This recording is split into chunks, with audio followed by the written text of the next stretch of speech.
Stories number 1. My ex told me I need to return every single gift he ever gave me. I recently separated with my ex a few weeks ago. It was silent, the usual not working out separation, as I believed. He also sent me a spreadsheet, an Excel file, yesterday, with all the gifts that he had purchased me in the past 2 years. Clothes, birthday presents, flowers, even a coffee mug were considered gifts. His words were that I should give him back or buy them back at the fair market value.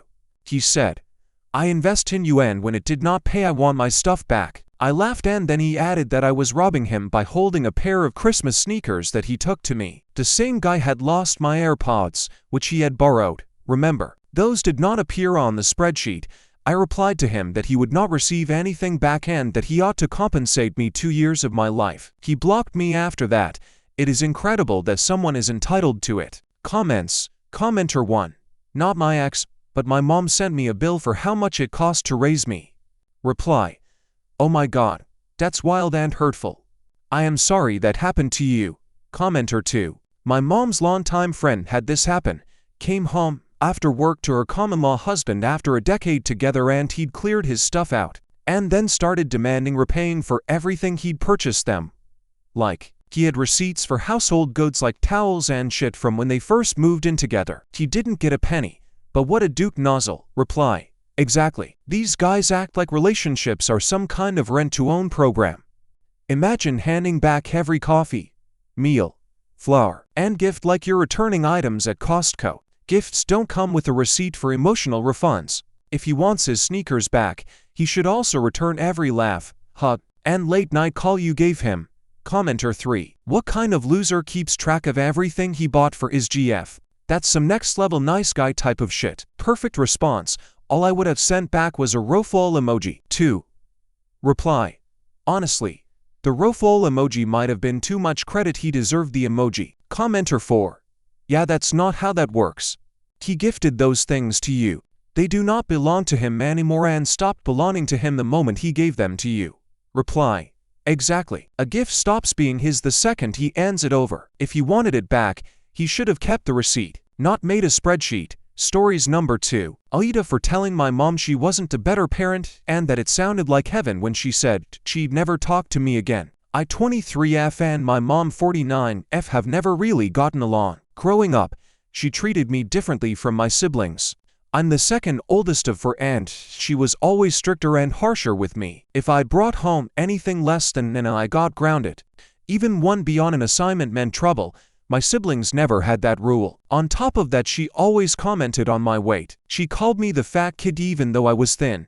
She never said this to my siblings, just me. As I got older I realized she liked getting a reaction out of me. At first I defended myself, but when I stopped, she escalated and even got physical. On my 18th birthday while I was still in high school she kicked me out. By then I was already staying with a friend most of the time just to get away from her. Now, as an adult, I hardly speak to her. At family events we might exchange a few words, but that's it. Recently I was at my sister's place and she had my mom on speakerphone.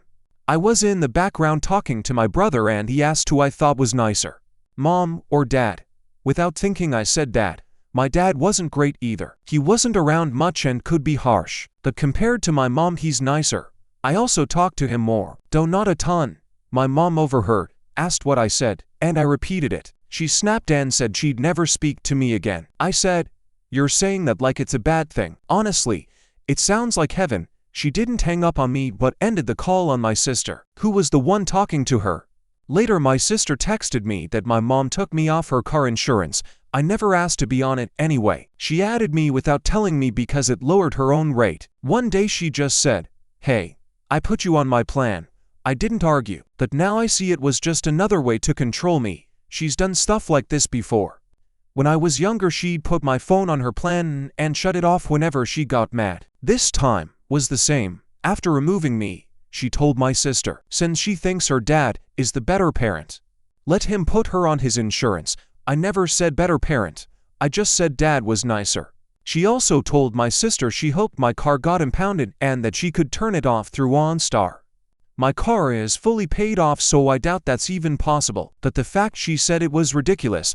I didn't need her insurance anyway. Before she added me, I was paying for my own. After she removed me, I just went back to mine. Meanwhile, my sister said I was too harsh and should apologize because mom has done so much for you. I asked what she meant, and she said, she put a roof over your head and gave you food and clothes. That's literally the bare minimum of parenting. Now my mom has gone to my grandparents and aunts saying I was disrespectful and need to apologize. From my perspective, I just answered my brother's question honestly. Relevant comments. Commenter 1. Is your mom a register owner on the car? If so, she may be able to cause problems with it. If she isn't, and even if you don't use OnStar, contact them and let them know and ask them if they have the ability to notate on your car's file that she is not allowed to add any information or use any of the features. Ask about passwording the file. Replied, unfortunately, she is.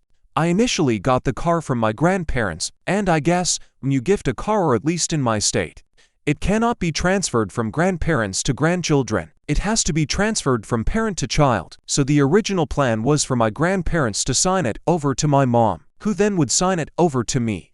However, she never did that, probably to have something to hold over my head. But yeah, unfortunately she is registered as the owner. I'm planning on looking into getting a new car next week just to be completely rid of her. I'll definitely contact OnStar. Commenter 2. Your mother abused you. Why have contact at all? What does she add to your life? It's common for narcissists to have scapegoats and golden children. I got similar abuse, being called fat as a skinny kid, etc., and physical and emotional abuse. My parents haven't known where I lived for 12 plus years and have had zero contact from me. I've not long stopped having nightmares about them finding me. Reply. We don't really had any contact. Her number is blocked, which is why she had to use my sister as the messenger. I don't speak to her, talk to her, or hang out with her. The only time I see her is at family gatherings, and even then, I hardly go to those, especially if I know she's going to be there. Commenter 3. Objectively, your mom is in awe, but your sister is approaching awe status with her comment. You didn't ask to be born. It is your parents' job to feed, clothe, and house you. You may want to remind your sister that your mom kicked you out at 18, and so her suggestion that a roof over your head merits an apology is wide of the mark. Your NTA, your family may, not so sure. Commenter 4. NTA, all you did was state your honest opinion about your mother who is in awe. Don't take their opinion for anything. You don't need the approval of a family that is in the pocket of an abuser. Sorry op, you should probably cut off contact from all of them. Update. Aita for telling my mom she wasn't the better parent and that it sounded like heaven when she said she'd never talk to me again. Thank you all for your kind words. Honestly, reading your responses really helped me step back and validate my own perspective. Growing up with my mom has always been difficult. She's narcissistic, controlling, and manipulative. Her whole family has mostly tolerated it, which made me feel like I was constantly in the wrong, always backed into a corner. This situation helped me realize I needed to step out of that mindset. I needed to see my experiences from my own perspective and recognize that my feelings and reactions are valid. For instance, talking to my grandmother about the situation confirmed what I already knew. My mom has always treated everyone poorly. And it's not just me.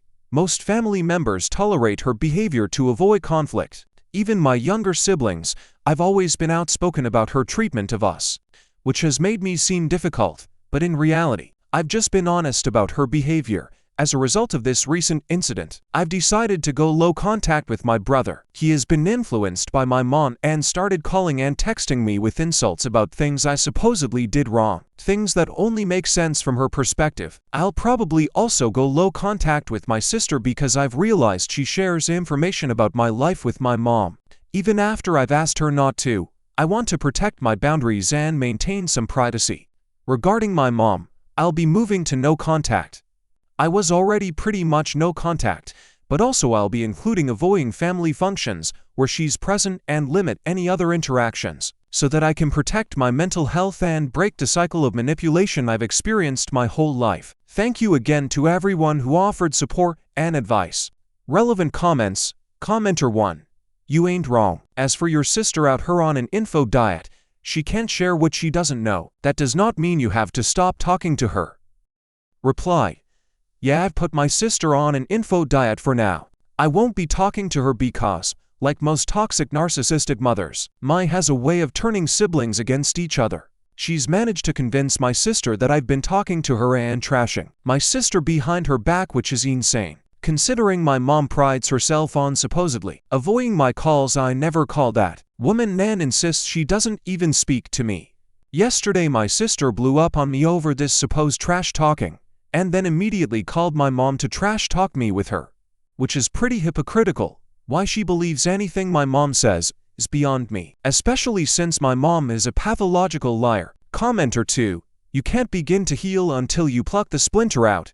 If you leave it in, the wound just keeps festering. You've done the painful part and pulled the splinter out.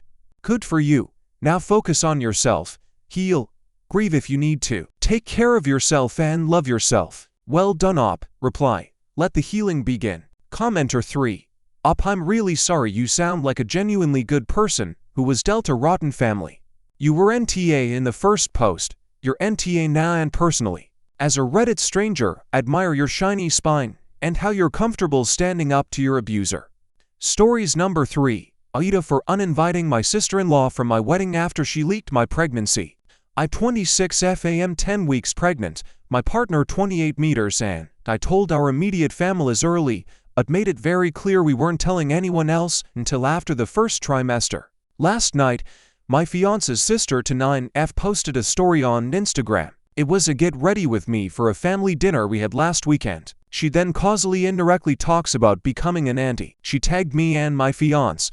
I saw it when I got a notification that I was tagged. I had over 50 messages from distant friends and coworkers before I could even process it. We hadn't even told our friends yet. I was totally mad. Called her screaming. She tried to say it was an accident and that she forgot and she was just teasing. I told her she was uninvited from our wedding. She cried. My future in-laws are furious, saying I'm overreacting and ruining the family over a silly social media post. They say I should just be happy people are excited. My fiancé is on my side. Comments. Commenter 1. NTA, not only did she go against your wishes, she also took away your joy of making that announcement yourselves. Commenter 2. It wasn't an accident. She made a social media post that was on purpose. There really isn't any coming back from that in regards to your relationship with her. She's basically ruined that forever. You cannot trust her, just remember that. As far as uninviting her from your wedding, I get it. I may have gone the route of removing her from the wedding party and making her just a plain old guest. Also, lesson learned. Don't tell anyone about any future pregnancies or anything that you don't want people to know until you actually want them to know. Commenter 3. So was it an accident or was she teasing? 'Cause I'm pretty sure those would contradict each other here. I'm not so convinced this was exalted an accident, and if that's the case, I wouldn't want someone like that around in general, not just at my wedding. Commenter 4. NTA. And your in-laws' reaction says it all. You made it clear you wanted nitrogen monoxide one to no other than those you personally told. After your still told everyone, your in-laws said you should just be happy people are excited. I would seriously rethink how involved I want them in my child's life after this. Apparently, your boundaries and wants mean nothing to them. Stories number 4. I was the other woman. I got what I wanted. Now I'm miserable. Well, honestly, I'm so embarrassed I'm afraid of writing this, but it seems like the only way I'll be able to fully realize what it has come to. I'm not going to go in a lot of detail, but it started out as the usual. Girl meets boy in a rocky relationship. He told me all the right things and my stupid, insecure self thought that he was all that manly, unappreciated ex-marine that has the weight of the world on his shoulders. We had so much in common, it was scary. He knew just what to say and I ate it all up. Well, he left his girlfriend, treated me like a princess, came to live with me. I am his parents. They loved me. I met his friends. They adore me. I loved the feeling of a happy home and having someone that actually helps and listens. Obviously it started off in the worst way. I have never cheated, but I thought it would be different. I gave him everything she didn't write. It was for about a year. Then slowly things changed. I've never looked through his phone. I don't have the password, but he gave it to me for a game. Nando opened Instagram. There it was. Messages for gun bunnies, OF accounts, etc. Talking about how he was lonely, etc. Photos, not nudes, but showing off. And the worst, the deleted ones, with his ex, with another girl that I also know. I know what I'm in for. I should have known better, and I do. I haven't said anything. I acted like everything is absolutely fine. Something broke in me. I look at him funny now. I can't kick him out yet, due to financial situation, but I will take my time planning exactly what I will do. In the meantime, I will make his life a little more miserable, just enough to make him start questioning things. I've never done something for revenge. I don't usually even keep any ill will towards anyone. Those things just do us worse, but this time it's different. He was there when my mother had a mental breakdown and tried to kill me. He condemned everyone that didn't treat me right and told me how much more I deserve. I would have done anything for the high that he gave me, and now he did all of those things right back. I'm absolutely to blame. Don't get me wrong. In no way am I trying to take that away. I did this to myself, and yet I'm the angry stan most apathetic I have been in my life. The fact that he played the victim, building me up just to do even worse, is something that I can't comprehend. That is my true off my chest. I won't do anything now. I already know I can fake everything until the time is right. It won't be anything to physically hurt him, but I will play the long game. I'm too embarrassed to tell this to my friends, and my family is pretty much non-existent. So here it is. Comments. Commenter 1. My husband left me for another woman. Kept saying he was going to leave her and come home but never did. Lie after lie. Now, 5 years later, his side piece has breast cancer treatable and has undergone chemo and radiation therapy. She will fully recover, couldn't leave her but didn't want her anymore, so he took to cheating again. The woman he left me for has no idea that she's being cheated on. Not my shit show, but if you're with a man that was in a relationship when you met, then don't expect him to change. You're not that special to him. Commenter 2. Hello there. I am sorry you are hurting. Try to forgive yourself for making the choices that created this decision. They are to be learned from, not to be used to make you feel worthless. Do what you need to get in a better place, and move forward. Hopefully the desire to exact revenge will dissipate, because that brings a ton more problems. Best of luck to you. Commenter 3. I get why you're feeling embarrassed and hurt. You're right to own the fact that the relationship started off in a messy way. But that doesn't make his betrayal any less painful. Hopefully, this is a lesson learned about what kind of partner you really deserve and should be, and the importance of setting stronger boundaries moving forward. Commenter 4. Cheaters gonna cheat, and they are always the victim. They're always in a loveless marriage. Their wife sucks, etc., etc. Woe is them. You played with fire and you got burnt. Learn from it. As someone whose husband cheated for our entire marriage, whilst emotionally and psychologically abusing me, I have zero empathy for you. What makes you more special? If he was willing to cheat with you, he would always be willing to cheat on you. Time to cut ties. Leave and figure out what you want from life. Reply. I'm not, and you are right. There is no excuse. There is no excuse. There isn't much else to say. I will end this as soon as possible. Therapy comes next. The most ironic thing is, I was the one who got cheated on in my previous relationship. Stories number 5. Father-in-law punched me below the belt, so I bricked his switch. So, to start off, I actually have a great relationship with my father-in-law.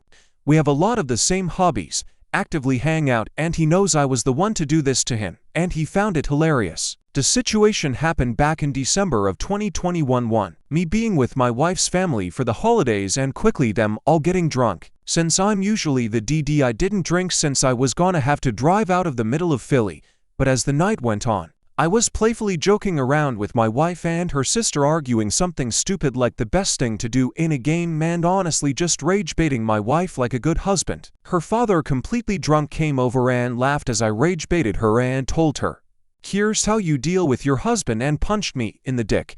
Obviously he didn't punch me full force, but I'm sure most guys here know even a light hit can be enough to make you keel over. As the night went on, he even apologized and offered me to punch him back. But I said no, but I was obviously gonna get him back. A month later, Pokemon Legends Arceus came out and me and her entire family got it. Phil also getting it and loving the game. But I beat the game much faster than all of them, and having hunted shiny Pokemon for years, carried some of them over. My favorite bring a shiny Giratina I had. Amazingly, before it became public knowledge as far as I knew, I figured out that if specifically a shiny Giratina used Shadow Sneak, it would just crash your whole Switch and force you to have to fully shut it down and restart the device. Cue petty revenge. A little while later, we are all hanging out at sister-in-law house, playing Pokemon, and I nonchalantly offered all of them various shiny Pokemon that I hunted through the years, claiming I had a lot. I didn't, but didn't want him being too suspicious, and knowing her tastes I knew immediately he would love to have a shiny Giratina, so I traded it to him and just waited. Waited long enough that I kinda just forgot. Then months later, when we were all hanging out, he was complaining that his Switch kept crashing. He had to restart it, uninstalled and reinstalled all of his games. But it just kept crashing when he was playing Arceus, and no matter what he did it wouldn't work. So I had asked him, "Oh, is it whenever you used Shadow Sneak with that Giratina I gave you?" He went silent. Then I immediately followed up with "That's for punching me in the dick in December." He couldn't stop laughing. As he said, in his own words, "Oh my god, I wasted real time on that." I respect the long con. It was even funnier when a few days later articles started popping up for him about that glitch in Arceus, all after he found out from me. Everyone in the family agreed it was pretty effing funny. Comments. Commenter 1. I don't know why I thought bricked his Switch was some new slang for some type of specific violence. Commenter 2. That's honestly the perfect kind of petty revenge. Clever, harmless, and SM funnier because he actually respected it triply. Oh yeah. Even funnier when he was explaining how he felt like he was losing his mind because he just could not figure out why his Switch kept freezing. Lol. Commenter 3. Q. Petty revenge. Q means what in Spanish, and Q means a line of people, or to form a line. Reply. LOL, yeah. Recently changed it. Immo blame the keyboard even though the Q and C are nowhere near each other. Commenter 4. This is possibly the nerdiest revenge ever. Revenge of the nerds without the SA. I don't know how I feel about it. Stories number 6. Am I the asshole for refusing to unblock my ex when my partner demanded I do so? Yesterday, I 32F woke up and made my partner of 6 months 31 meters and I breakfast. We were having a great morning. I ended up spilling most of the food on the floor, but we laughed while cleaning it up, and there was enough left in the pan to make him a plate. Totally fine. I don't usually eat breakfast anyway. The problem happened after he finished breakfast and took a shower. Once he came out of the shower, I made a joke and he responded with a serious comment. I replied that it was just a joke and I started laughing. He completely turned defensive, saying he wasn't in the mood for laughing. He has had something on his mind and he needs me to provide proof. He proceeded to demand I unblock my ex to send him a message, proving that I wasn't still talking to my ex. I was suddenly sick. I didn't want to unblock my ex to open that can of worms, so I held firm with a no. I'm not going to do that. He started threatening to text my ex. Apparently he has gone through my blocked numbers and saved my ex's number for a rainy day. I started shaking because he was demanding I text him or my partner would cancel the lease and leave me. We just lost our pregnancy, so I said, "What if I was still pregnant?" He responded with "Then I would be stuck." He was very intimidating with words and actions, so I ended up unblocking my ex and messaging him, to which my ex never responded. Reddit. Am I the asshole here? Am I overreacting? I feel like I should leave. The physical aggression and intimidation is very triggering from previous trauma, and I was terrified by how quickly his mood and actions changed. Advice is greatly appreciated. Edit. The joke I made was about moving in with my female best friend while my partner goes on a 10-day cruise. She is married with 2 kids with no room to spare, and my partner knows this. Update. So I did it. After 4 hours I asked if I could block my ex again, and he said yes. Later in the day I asked a friend if she had free time, and we agreed to meet up. After I told my partner I had made plans for late afternoon with a friend, he started screaming at me for spending time away from him on the weekend. He started the physical aggression again, punching the walls and throwing things, then told me to get out.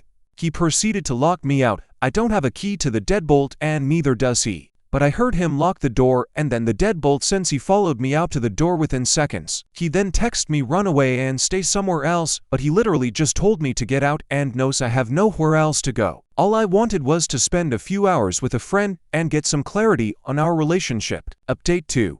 He came home from work last night and took my phone, so I started packing. It wasn't long after that he came back and got physical with me. He grabbed my hair and pulled me around, and at one point slammed me to the ground. I was able to get away and I ran to my landlord, who then stepped in for a few minutes while he got his things and left. The rent is paid through next month, so as long as I keep the deadbolt locked he can't come in. I'll update further as I may be relevant. Comments. OOP. I recently lost my employment, so I'm in a rough spot. Commenter 2. Leave yesterday. Sane people don't act like abusers at the flip of a switch. When someone shows you who they are, believe them. Reply.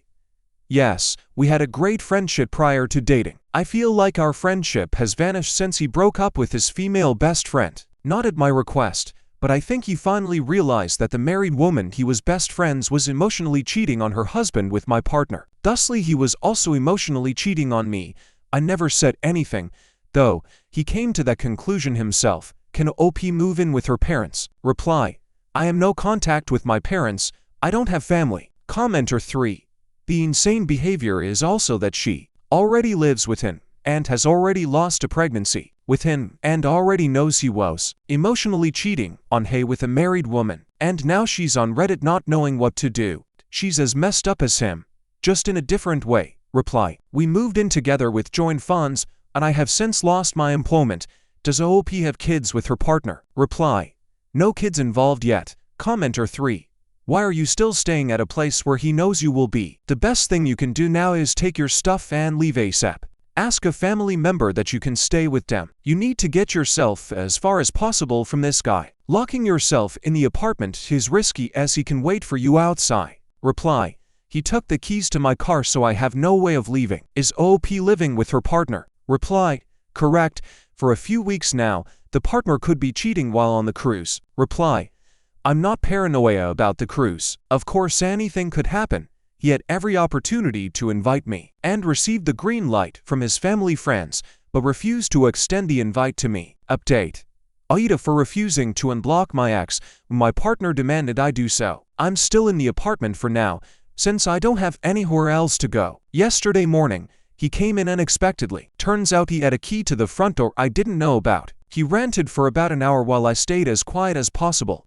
Even without me responding, he was escalating, so I recorded the entire exchange on my phone just in case. Eventually, he calmed down and tried to convince me that we could fix this. He said if he created one more fake scenario in his mind and demanded I prove it wasn't true, then we could finally be done. I told him I wasn't going to spend the rest of my life fighting with his imaginary thoughts. He left behind a large piece of furniture that he planned to pick up later. Later that afternoon, he came back in a completely different mood. Eager to make things work, he touched my arm and I asked him to stop. He asked if I wanted him to leave, and I said yes. But he stayed for several more hours asking questions about how we could fix things. I treaded lightly so as not to anger him, while still standing my ground. I told him there's nothing left to work on except ourselves. Separately, before leaving with the rest of his belongings, he asked for a hug and said he wouldn't be back. I gave him one last hug, and he left. Top commenter 1. Time to put a bolt on the inside of the door and keep it in place whenever at home. Your ex is apparently more than a little unstable. Commenter 2. Stick to your guns. You did the right thing. Good on you, and just look to the future for a better life. It is out there. Commenter 3. Girly, why are you by yourself in the apartment you both shared? Like, I feel like it's a no-brainer that he would be able to have a key to your shared apartment. He could have done way worse. But other than that, glad he left, and make sure you change your locks and have someone with you until that is fixed. Commenter 4. Go to the police and get a restraining order. This man is clearly not rowing with both oars. He could seriously hurt you in his delusional state. Final update: Aita for refusing to unblock my ex when my partner demanded I do so. Good morning, everyone. Thanks to so much support and guidance, the landlord has changed the locks, installed cameras, and updated the lease so that I am now the only tenant. They've also given me a safer parking area that's under surveillance, which brings me some peace of mind. A police report has been filed to keep a record of what happened, and I've started counseling sessions to begin healing. I truly appreciate all of the kindness and encouragement I've received. It's made such a difference during this time. Stories number 7. Aita for refusing to let my fiance's best friend move in with us. My husband's best friend just broke up with his long-term girlfriend and needs a place to stay. My sweet husband immediately offered our place, without asking me first. He said Chris could crash in our guest room just for a few months until he gets back on his feet. I was quite taken aback. I mean, the dude is just having an emotional breakdown. Why house him for a few months? I like Chris fine, but he's messy. He leaves dishes everywhere, never cleans up, and when we've hung out in the past, he's always borrowing stuff without asking. Like, the dude just takes things like he owns them. I know if he moves in, I'll end up being the one dealing with the mess because my husband is more laid back. I told hubby that I wasn't comfortable turning our new home into a bachelor pad right after moving in together. Yes, we just built it and we're newlyweds. Back to the story. I said Chris can stay for a couple weekends if he really needs to, but not months. My husband got frustrated and said I was being selfish and that if it was him, he'd never leave any of my friends hanging. Now it's turned into a bigger fight. Some of my friends agreed with me and understood that we're just starting our lives together and we need space to bond without interference. But some of his friends and even my brother said I should be more understanding because in life we have to render help to those in need. I mean, I get where they're coming from, but how does a relationship break down a man? Hubby is still angry with me, but be my judge, am I actually being unfair? Would most people let their partner's best friend stay for a few months, or am I right to protect our space? Comments. Commenter 1. Hey husband.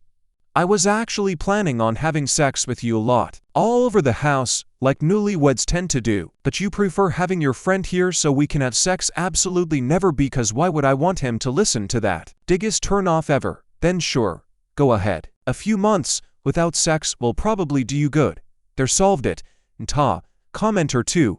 NTA. You have a bigger problem than the mooch who is going to be on your couch though. And that's that your new husband thinks he can invite people to live with you without even discussing it with you. Whatever you end up doing with Chris, you've got to fix that issue. It sounds like your husband views his friends' needs as being more important than his partner's, that being you. Commenter 3. NTA. A couple of weeks would be the max for me to allow anyone to stay at my place. If said individual was as messy and as presumptuous as Chris seems to be, I'd probably limit them to 1 week. And then it would be on condition that my partner cleaned up after his messy friend. As the old saying goes, guests and fish start to stink after 3 days. Commenter 4. NTA. This scenario is featured almost every week, and it has not once turned out well. The guy loses his job, gets depressed, stays messy, argues with wife, hub defends friend versus wife, fractures marriage. I wouldn't tbh. Stories number 8. Aita for calling my wife selfish for even considering taking a job across the country and trying to uproot our family. So my wife was recently offered a job across the country, which requires relocation, but also will have frequent travel obligations. My wife feels this would be a huge plus to her career. An issue is we have 2 children and my practice is here. What she will earn is not even half of what I currently make. She is currently not working, so I told her if she wants to take the job she would have to help with child care expenses, which would likely include a nanny, cause I sometimes work nutty hours depending if I have a mandated hospital shift. She feels this is unfair because she would have to cover her own living expenses and paying for child care on top of that would leave her with very little. This job is not even providing a relocation bonus. She suggested we move, but everything we know is here. Our children have their friends here and transferring my medical license is not all that simple. Her final suggestion is she takes the kids. I stay here and cover the cost of childcare and expenses cause she claims childcare and call is cheaper. Just not cheap enough for her potential salary to sustain me being ASAHP. I want to support her, but her suggestions seem half-baked to me. Comments. Commenter 1. What are her long-term prospects staying locally? Reply. In what she wants to do, not great. She can leverage her engineering degree to work at a civil engineering firm doing consulting, but she did that prior and she hated it. Her current offer actually would have her working on infrastructure and work on something with meaning. Commenter 2. You said your practice is where you currently live. Is it your business, or do you work for someone? Reply. I have my own practice and also work and teach at our state learning hospital. Director, Multiple Sclerosis Center, and Director, Neurology Residency Program. Commenter 3. Thought so. It would not be easy to move a practice to a different state, because it could take years to get re-established. Update. Brief update since I got some requests. Not much has changed. I spoke with our kids and of course they like it where we are. They are kids. The reason my wife wants to take this job is because she feels, due to nature of how she got the offer, her old professor mentor, and that she is also a female engineer, she understands her position. My wife is free to do what she pleases. She does not need my permission. By no means can she expect us to uproot everything on the drop of a dime. I would never ask that for you. I did suggest she tries and create her own firm here and find like-minded individuals who share a similar experience and create the work environment she wants. She is concerned she won't be able to break through that barrier of entry. I told we could find a means to fund said venture, but logistics of moving does not make sense at this. I would need at minimum a year to get my affairs in order. Working on research, working on opening an infusion center near the hospital that would take every insurance. This is a big one for me since many of the infusion centers near us do not take certain insurances since they pay so little. Looking to possibly expand my MS clinic with more providers who are willing to do this labor of love for our community. I cannot just drop all of that. I did tell my wife I have no intention of stopping her, and if she wishes to go that is fine, but I would not be sustaining to households. She moves, she would be responsible for all costs associated with the move. I will cover our shared expenses and primary residence, and that is all. I will cover everything here and she would be responsible for her own expenses. I told her I would probably also lower or get of the credit cards also since I know her she would live off credit if she had to. I threw out the option, if she can request she works from home 3 out of the 4 weeks she is not traveling and we can take it slow. See what the housing market is like. See what schools look like. Normal stuff you do before moving. She was not in favor of waiting since allegedly they need her answer by October. I have no desire to divorce, but I am a child of divorce and was raised by my dad. Overall, his outlook on divorce has always been no point fighting if the person has already checked out. If my wife wants out, I will respect that. My wife has only been ASAHP for around 5 years. She worked when we had our firstborn and well into the pregnancy of our second. She took maternity leave. When that was done, went back to work. Few months after her return, she was passed for a project contract. She did the legwork to secure, which led her to quit and stay home with the kids. Our kids have been in daycare, under grandparents' care. My mom took 2 years to help with our firstborn. Her parents took off time for our second. Our second has been in academic daycare, she put, since they were 3, so it is not like she does not get breaks or is always with the children alone. My hours can be chaotic, but I made her well aware of this when we started to date and progress. When we started to date, I was already vested in our community. My gut tells me she is going to take the job, and yes, it possibly will lead to divorce, and if that is the case, given how much traveling she will be doing, I suspect I would be granted primary custody. I would not take CS from her, have no desire or need for it. Sorry for the stream of consequences. It is slightly disjointed cause this is an frustrating position to be in.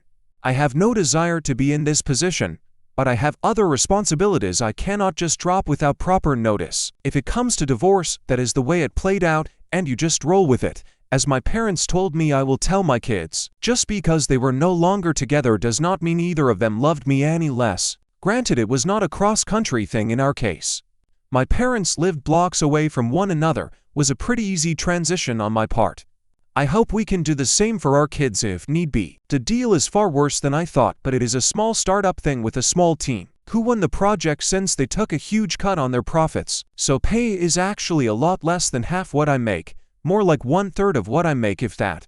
So I can see how she cannot afford to cover any shared expenses. She probably will barely be able to cover her own expenses. We will see. But all signs point to her taking the job, and we will juicy adjust. But if divorce happens, it happens, that is life. I do love my wife, but she is her own person with free will. Comments. Commenter 1. So she wants to move across the country to take a job that wouldn't even sustain her alone. Reply. She barely will be able to sustain herself. Allegedly just a temporary thing, until they establish themselves as a firm company first. Commenter 2. So, uproot everything for the possibility that this business takes off. No. For an individual, that would be fine. They can accept that risk and the consequences for themselves. But this isn't an individual taking this risk. It's someone with a partner, and more importantly, children. Putting everyone else at risk for one's own gamble is selfish. One might as well dump everything they have on a roulette wheel in Vegas. Commenter 3. What are your hours now and what will they be after you expand your clinic? You said your hours were already chaotic, so I'm just curious. Reply. Outside of my mandated hospital shifts, I am home no later than 7, so around 7 to 7. Once TB go to sleep, I may respond to patient messages, review and update notes from 12 to 2 once a week. Sometimes I do work weekends since some of my patients are working parents, so that is only time they can come in, but that is like 8 to 11 a.m. Only have a handful of weekend patients, That is a once-a-month thing. Edit. I know it is less than ideal, but I have my reasons for going this far. My grandfather had MS and it was rough for him. Commenter 4. Hey up, I know it's all overwhelming, but please keep talking to her.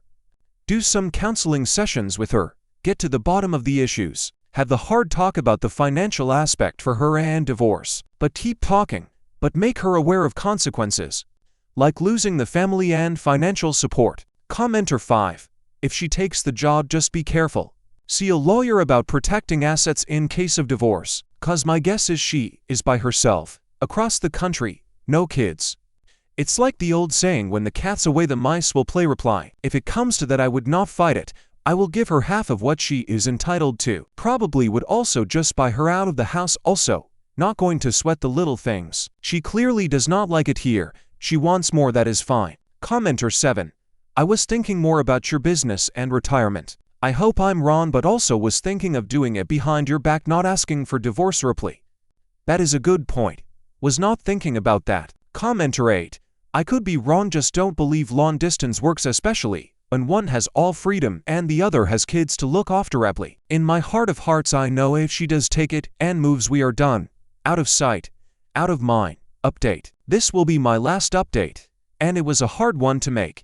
I appreciate the feedback and suggestions, especially the one mentioning the looking at adjacent states. While some will say my priorities are skewed, our children don't want to move and I have close ties to the community, I do feel I have a responsibility to my patients and students. I know for some such commitments seem fleeting, but for those with MS it takes a long time to find a doctor they are comfortable with, and that is important, especially with such an unpredictable condition. I run local support groups, hold information seminars, take part in trials for new treatments, currently about to start our own stem cell therapy trial for those with more active and progressive progression that has been resistant to other therapies.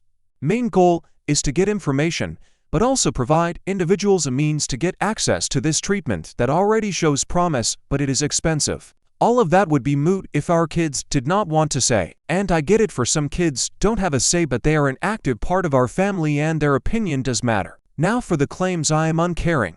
I do care and love my wife, but I also feel a relationship is not something you fight for.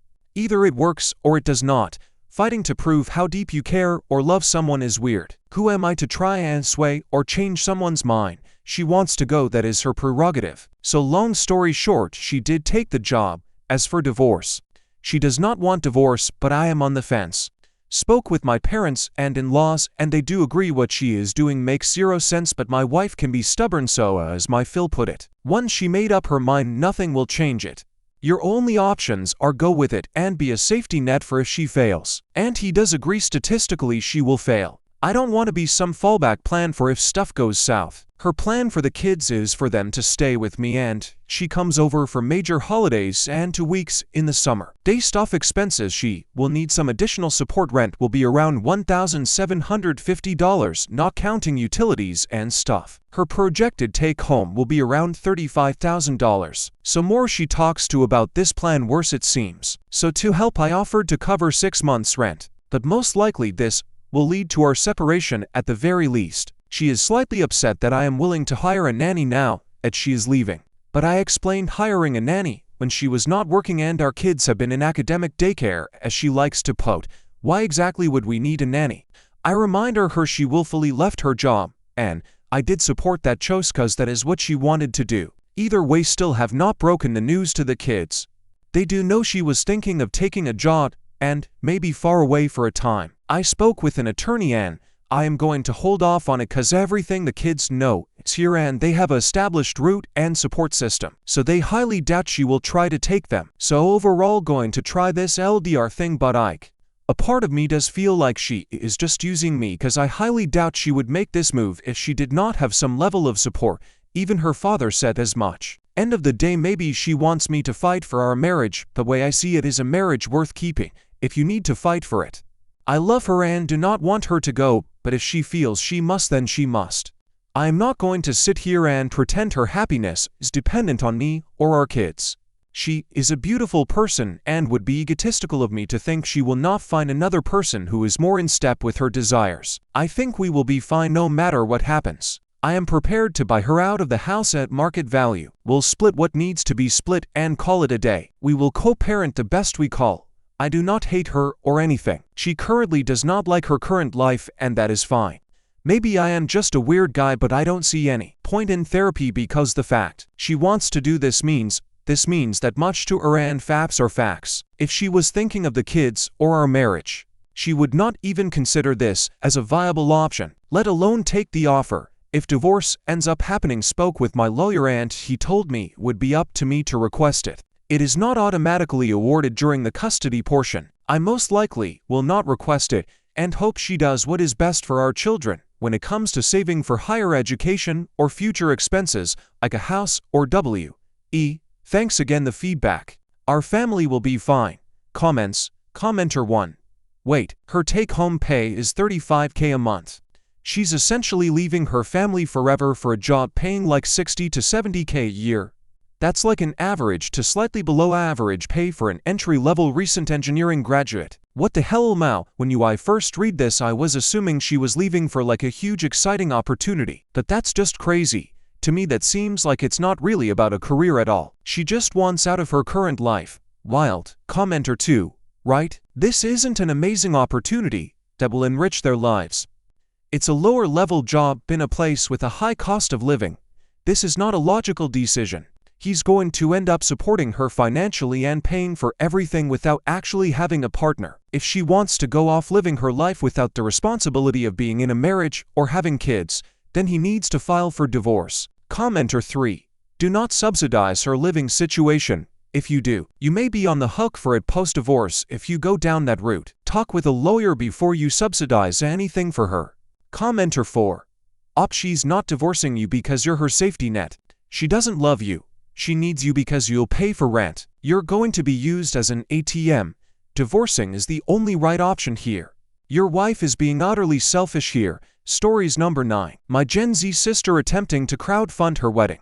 Aita, sorry, the post is a tad confusing, but I meant that the bride is asking for honeymoon funds as well as wedding funds via social media. So basically hounding everyone she knows for money versus just the guests invited to the wedding. LOL, asking guests for honeymoon funds is totally fine, but I'm sure the people she knows not invited to the wedding are probably annoyed af. Y'all, I'm so embarrassed and I'd cry cause it's not my wedding, but my little sister's wedding is this weekend and I cannot wait to get this over with. Her and her fiancé, whom I'm not the biggest fan of, have asked their social media friends and family every single week for the last 8 months to help crowdfund both the wedding and the honeymoon in lieu of a registry, like asking friends and family on social media to contribute to their honeymoon via link or to help out with the wedding because they need a couple more things. And then she proceeds to post her Cash App and Venmo QR codes. Is this like a generational thing that's normal? She's 22 and he's like 25 or something. I'm not much older, but damn, I saved for my own wedding and would never have asked anyone, let alone on social media, to help pay. It's actually insane, and she has even asked us bridesmaids if we'd want to pay for the wedding bouquets, as the ones she wants are too expensive. The wedding is already no alcohol, food, and cake paid for and made by family. Just budget everything, which is fine. Why are we asking people to help pay for the actual wedding stuff? They're young and have barely known each other for 15 years. Already have a baby, blah blah blah. I'm just venting because I know this is a mistake on her end. They should have waited another year to save up money and actually get to know one another more. I'm nervous I won't be able to keep my facial expressions controlled on the big day. My utter disgust is going to show through. Comments. Commenter 1.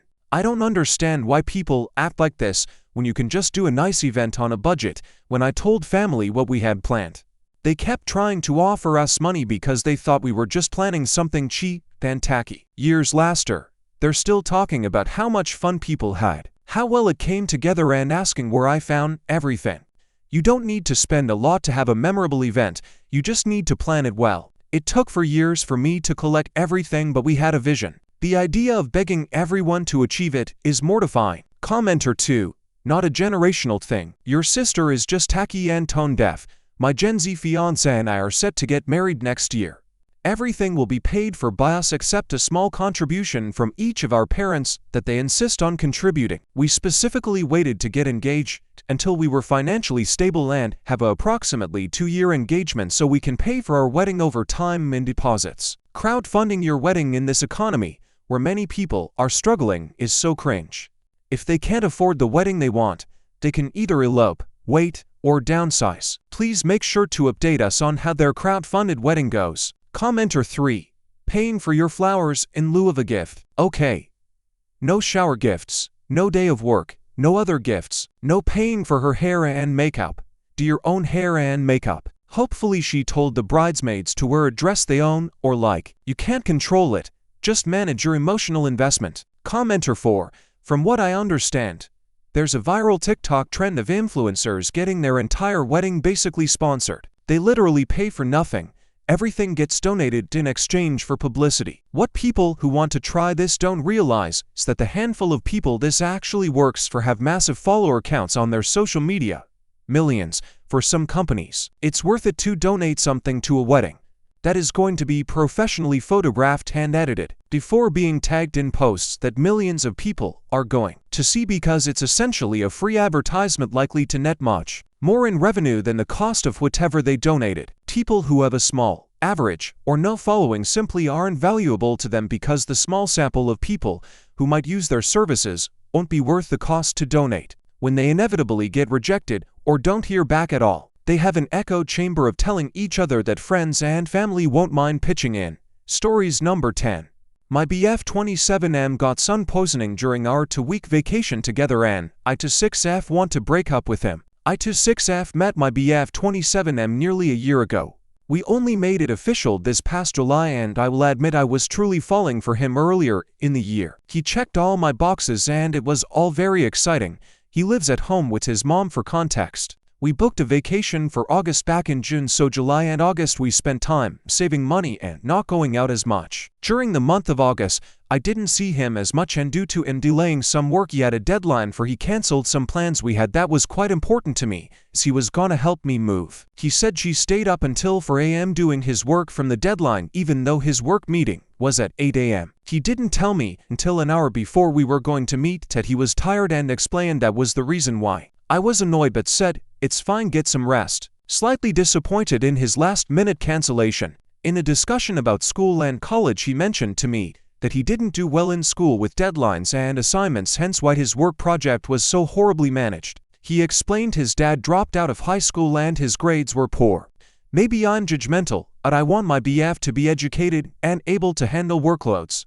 This is a bad sign to me. Let's fast forward to our holiday. From the first day, it was a disaster as he came up to me saying he doesn't trust me in my new apartment because I met a neighbor a similar age who is a man. Day 2 of the vacation he bad sunburn, and by day 3 the sunburn was so bad he couldn't even put his shirt on without wincing. By day 3 he had sun poisoning from not wearing enough sunscreen. He put it on only once. We were on an island for context, so very hot sun. He had sun poisoning so bad that he had a fever, headache, confusion, blisters in his sunburn, and most importantly diarrhea.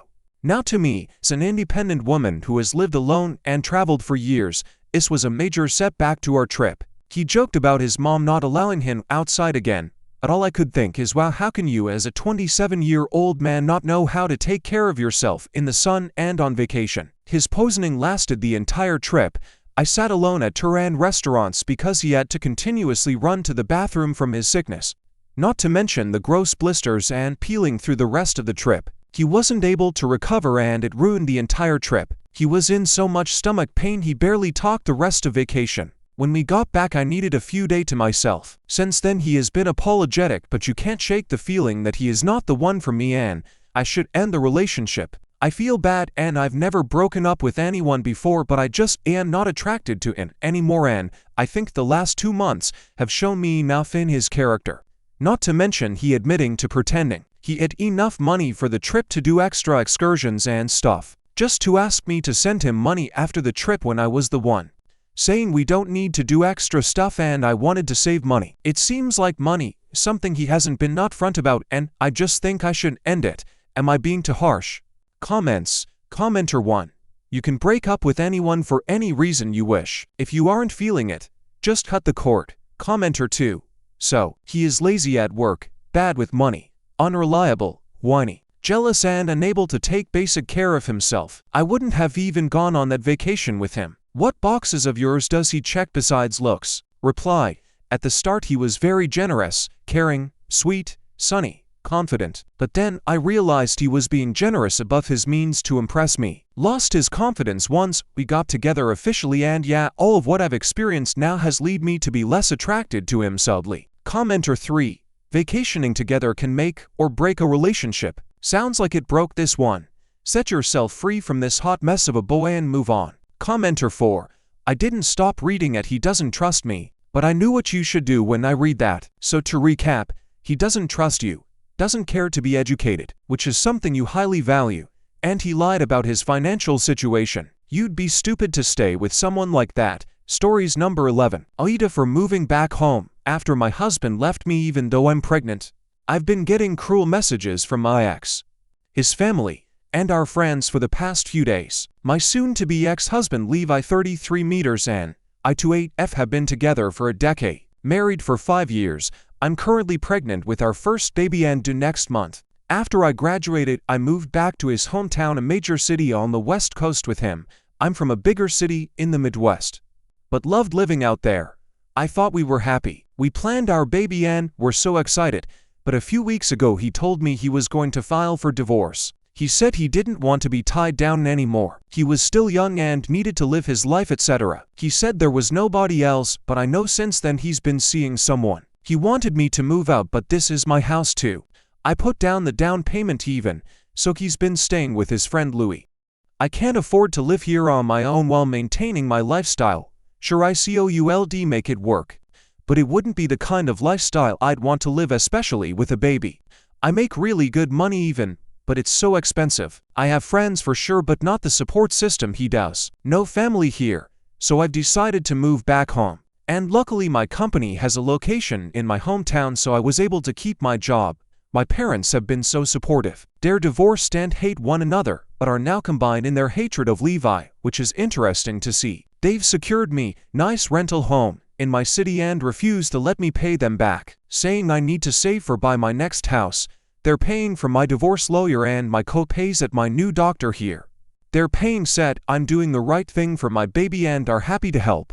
My mom is about to retire and even wants to watch my baby while I work after my maternity leave, so it's been an ideal situation for me.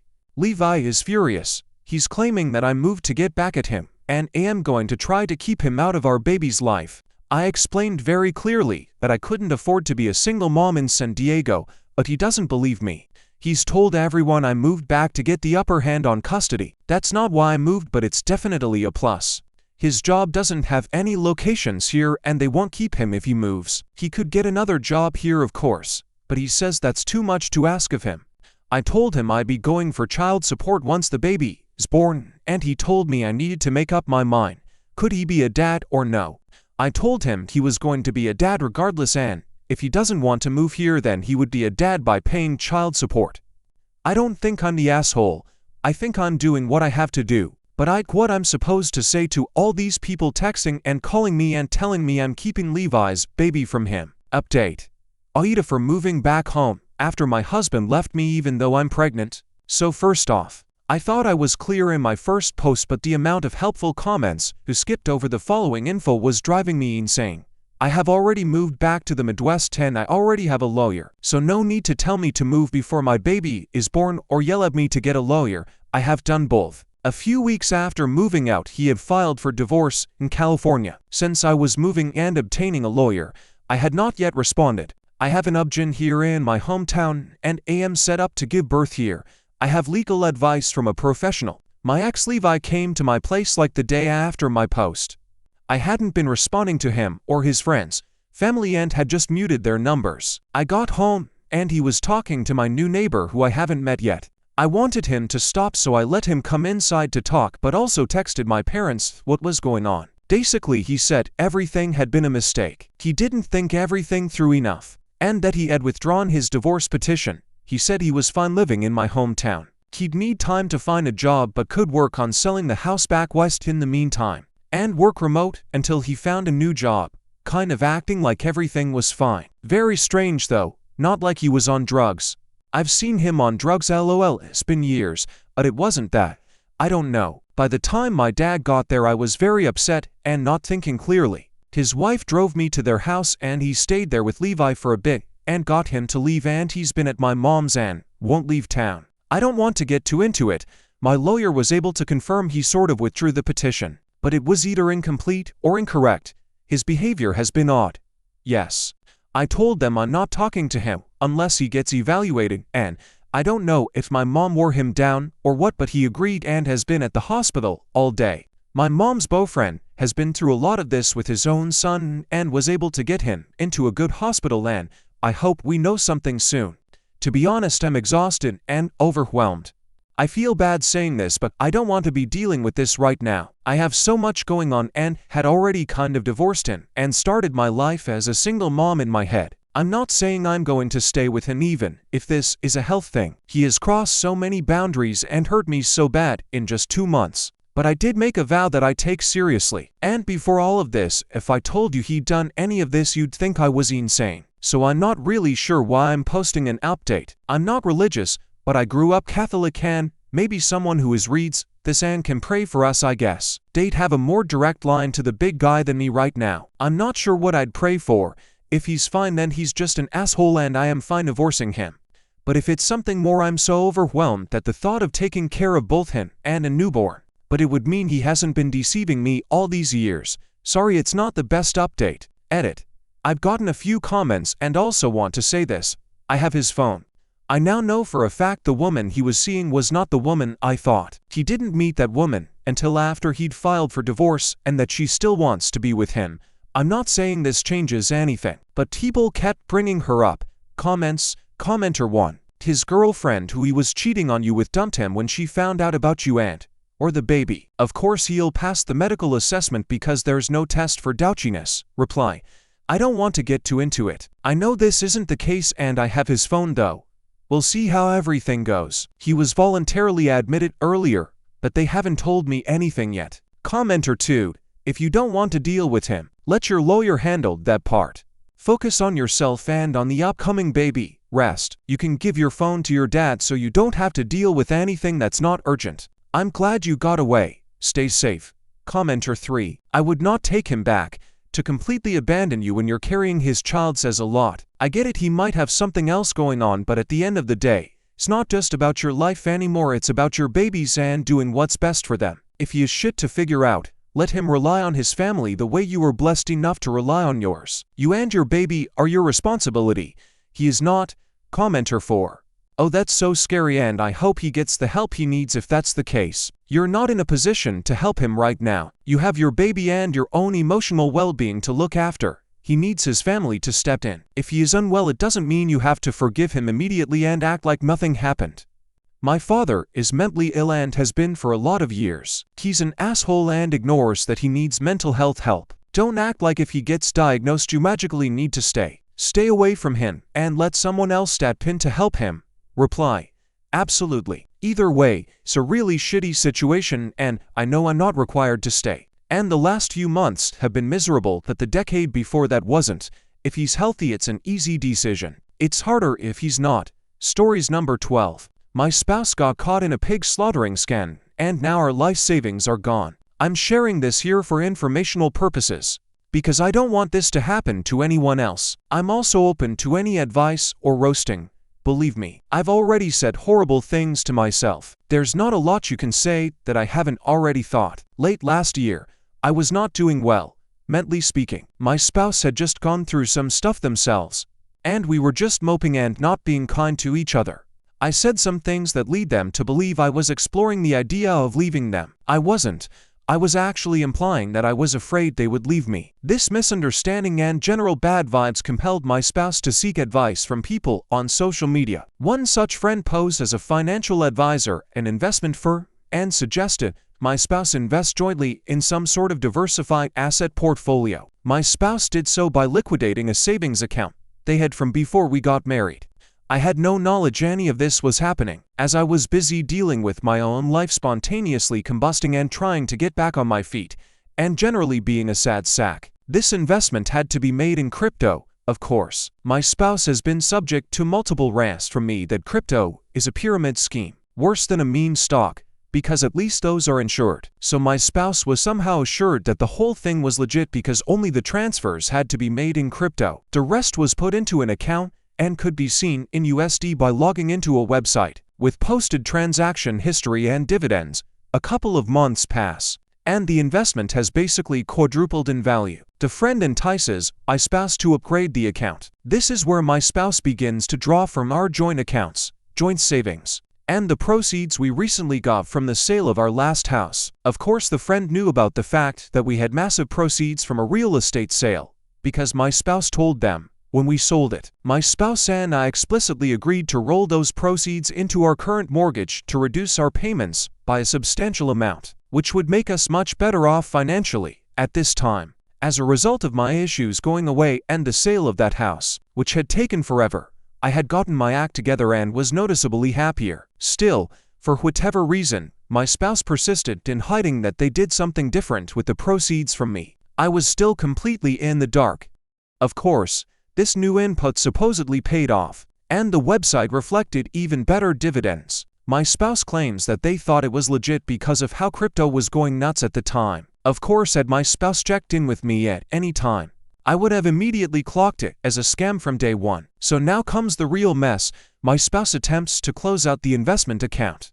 In come the fees and taxes and whatnot. I'm still sitting there, happy as can be, thinking of how nice it will be now that I've gotten back on my feet to also refinance my stupid mortgage and have money to finally enjoy buying nice things we have been putting off. Of course, all our savings, proceeds, and retirement are gone at this time. So my spouse goes, hat in hand, to their family, who loaned them basically an entire master's degree of student loans worth of money. Spouse converts it all to crypto, as per usual, and away it goes, into the black hole of fraud. While I blissfully remain completely ignorant, like a total moron. Now the spouse puts in withdrawal requests. They get my spouse's ID, account numbers, you name it. New fees pop up, new loans are made. Chuck them all in the pile. Why not? After a couple of months of delays, moving money around to different banks, yes. They had multi-factor logins, account histories, and all sorts of nonsense to make it look legit. The spouse starts to get the family coming knocking, asking for payment before they're hit with taxes. Of course, the in-laws did not tell me any of this, so they're all on my shit list as well, for being complete morons, not figuring out it was a scam, and not once thinking that they should ask my spouse if they had permission from me to borrow 6 figures. So the spouse goes to an actual friend, mentions what's going on, and the actual friend, bless them, clues in the spouse that it sounds fishy. Thus, Valentine's Day weekend. Lucky me. The spouse details the whole sordid thing. Spouse didn't know it was a scam until they started telling me. I clocked it immediately, through drips and dribbles. I get the damage. It's gone. All of it. Our entire savings, and we're in substantial debt. Our net worth before this was creeping up towards 1 million. Now it's 6 figures in the red. I'm honestly still in shock. My friends wonder why I haven't filed for divorce. Probably because all that would accomplish is losing the one thing we have left. As we would have to sell the house, I forced my spouse into marital counseling, and we will be executing papers to make sure the debts are not owned by me jointly, but just my spouse. We're putting the assets in my name. If I leave, I lose the house and walk away with a massive IOU. But my spouse, they'd be most of the way to $1 million in debt to me. Because of this, I don't know if I have the heart to do that. Since none of this was malicious, it was just really fucking stupid and dishonest, but mostly fucking stupid. Yes, I've been forcing the spouse to report it all to law enforcement. Of course, the spouse freaked out when I immediately clocked it as fraud and went on a rant not kindly about how my life's savings are probably right now financing terrorists who sex traffic teenagers or some other dodgy bullshit. Yes, I know it's probably all gone and I'm not getting any of it back. Anyway, that's that. I wanted to share to remind you all that some knowledge can be much deadlier than none. My spouse is educated, as am I, and we've done well for ourselves through former investments that have paid off. That led my spouse to complacency and faith in themselves. I believe them when they say they did not know it was a scam, but that does not change the fact that now our retirement is gone, and we have to factor in these horrific debts that shouldn't exist every time we contemplate doing something completely inane, like spending $2 on brand name oatmeal instead of generic. Please, please, please, do not fall victim to things like this. I do not wish this on anyone. Don't keep your finances secret from your family. Always gut check with someone you know in real life and trust when something seems like a good opportunity. As soon as someone proposes any transaction in crypto, it should be a red flag.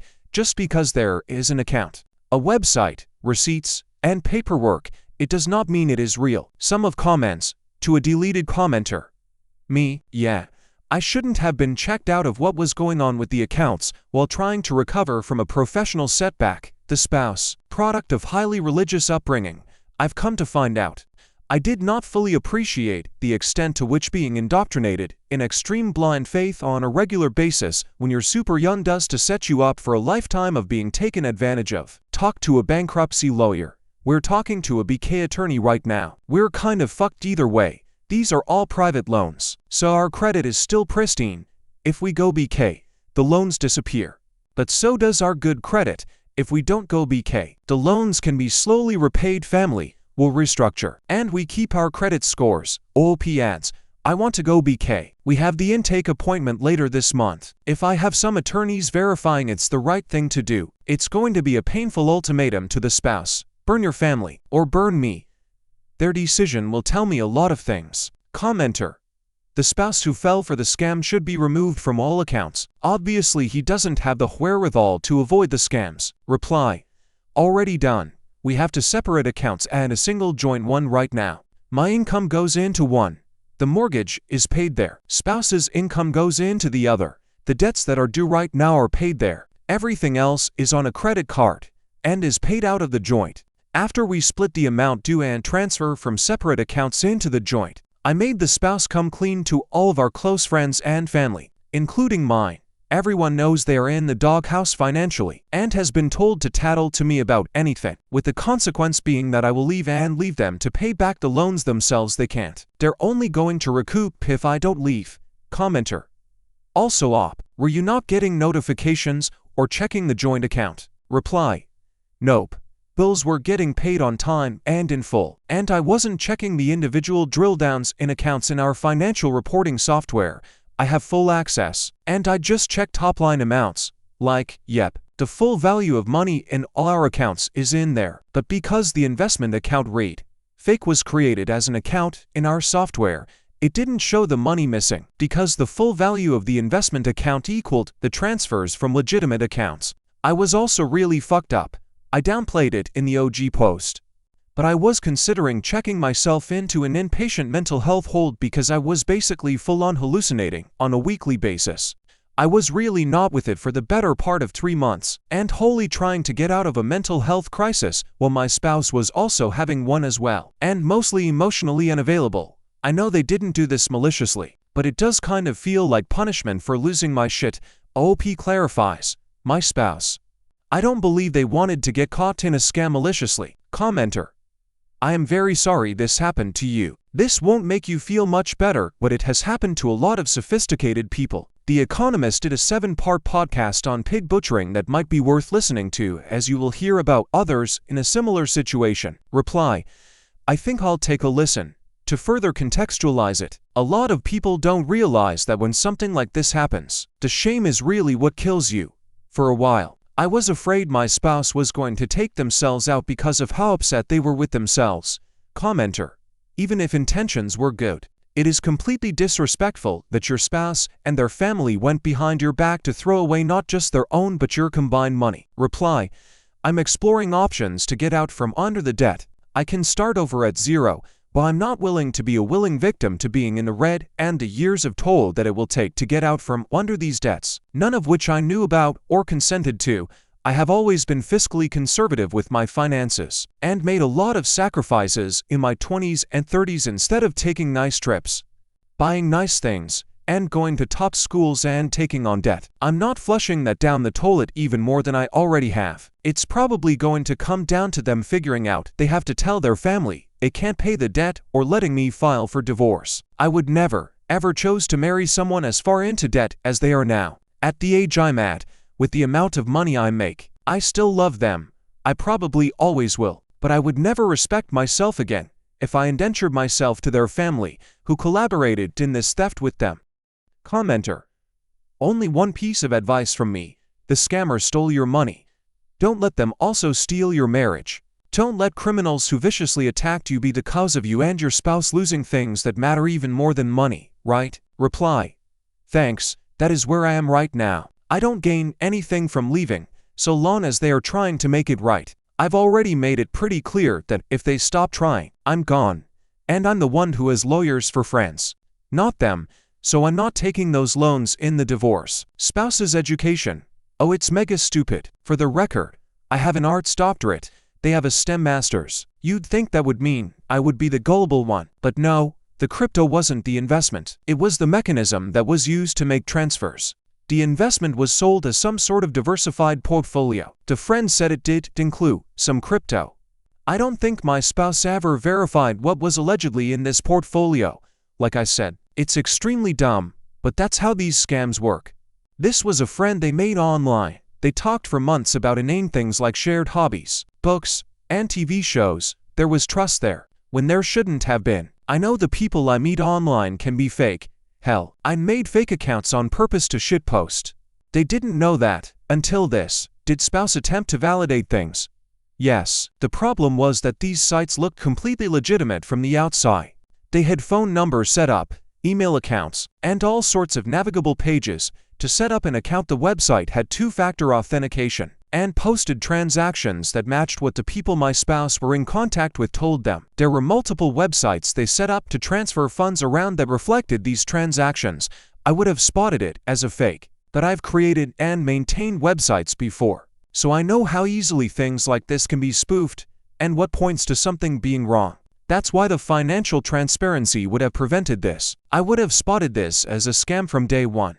And it is what makes moving on so difficult. Spouse's response to all of this: we're in marriage counseling, so the long and short of it is, I don't really know where they were at. Not fully, and not yet. It's hard for me to parse out, because I wouldn't even spend or transfer $200 without telling them. I'm an oversharer. I am mostly incapable of emotional unavailability, which is what led to this. I can't keep a secret. I once gave them the silent treatment for 6 hours. That was all I lasted. If they're not mentally with it, they can ice me out for weeks. I think they also ice themselves out, and don't know they're in distress. I have a hard time imagining what that is like right now. They're mostly really beating the shit out of themselves, and convinced I'm a lot more upset and resentful than I am. I told them they can't pull emotionally away or I will leave, because I can't cope with this by myself. The reason this allegedly happened is that I was really mentally fucked up for a solid 3 months, like to the point I might have needed to check myself into a hospital type of fucked up. They had a pretty bad thing happen some months prior, and had been withdrawn ever since. So when something happened to me, the lack of emotional support, which wasn't great before that, made me completely lose my shit. I was fully convinced that they were going to leave me, so I asked them about why they were so distant, begged them to stop. In their estimation, this actually meant I was going to leave. So they took an account that they had prior to the marriage and invested it, with the goal of making it easier for us to split without either losing the house. Their parents regularly do this, because they are very distant and hate each other. So the concept of having an escape plan isn't alien to them, but it is to me. If I'm going to leave, I don't talk about it. I go to an attorney. I believe they thought it was legit. They've asked my permission to loan money to people they told me were good for it they weren't before. They have a habit of being gullible. When we met, the in-laws wanted me to buy into an MLM, and I had to explain to my spouse that if they talk about it at the wedding, I will kick them out. They've just always been the type to think the best of people. The friend they had been talking to had been buttering them up for months. They know I post a lot online, so I guess they assumed it was safe we met online. 2. I believe they're also very sorry. The day after they fessed up, they called my parents and came clean. Told my dad and mom it was 100% on them and not me at all. I assume someone avoiding responsibility wouldn't do that. I don't know. We've never had marital issues. Never thought I'd be in a situation like this. It's hard to know what is normal. Mini update in comments. They filed reports with pretty much every federal agency now. We have a meeting with a detective for our city this weekend. I've looked into the messages. It's just friendly things like memes, commiserating about work and politics. and book recommendations.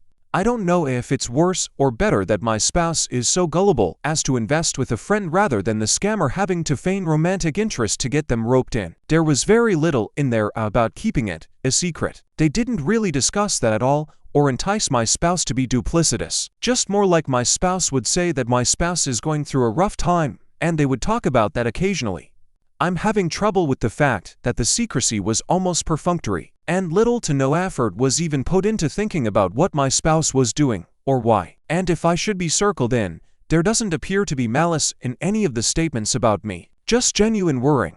But then they kept it from me, almost out of reflex. It's a puzzle.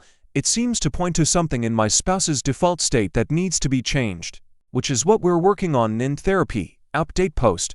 Anyway, because so many of you told me that it helped you that I was so open with what happened to me when my spouse lost our life savings in a pig slaughtering scam upwards of $500,000, including loans taken out for the scam fees to withdraw the fake proceeds of the investment. I figure it may help some people to hear some updates. First and foremost, we are still married and together, and planning a vacation to celebrate a milestone anniversary later this year. Of course, the trip is less grand than I envisioned, for obvious reasons, perhaps TMI, but we also resumed having sex and behaving like a normal married couple. Our family planning, once derailed, is also back on track. The spouse had libido problems from the negative self-worth, but pushed them through it. I refused to punish myself with a dead bedroom. Second, my spouse was not cheating, emotionally or physically. We have decided to call what happened financial infidelity. Because of the lack of disclosure, even if it was not outright lying, I made my spouse recover all of the messages between them and the person that was the bait for the scam. It was honestly a little funny how thick my spouse was. The bait person, the pictures were real, but the messages were I was obviously trying to flirt on several occasions, but it went right over my spouse's head, and they continued to say nice things about me.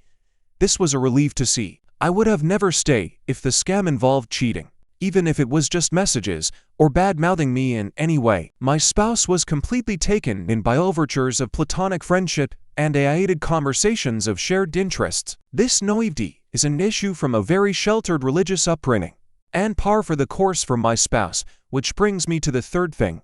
We have separated finances. Every cent that comes out of our joint account is shared in screenshots. We also separated all finances that are not for shared expenses, like utilities and the house. We agreed to execute a post-nuptial agreement that acknowledges all debts associated with the scam. My spouse borrowed money from their family for the fake fees are my spouse's sole and separate property, and all equity in the house is mine, sans that which exceeds the amount my spouse wasted from the community, i.e., all of our real estate proceeds, a retirement account, and then some. The figure is large enough that our house's value would have to hit $1 million before my spouse is entitled to anything. Basically, if we divorce, I'm off the hook for everything, and my spouse owes me a hefty sum in perpetuity, which I can execute via judgment to garnish wages. Fourth, we have not come to an agreement on the loans to my spouse's family. I refuse to pay them off. Not 1 cent, because the in-laws all participated in this scam without once checking in with me to see if it was okay, that they were funneling around hundreds of thousands of dollars. They have not insisted they be repaid. Yet, that was my condition to staying in the marriage. I'm not chaining myself to people with an IOU who participated in the breach of trust. The spouse agreed.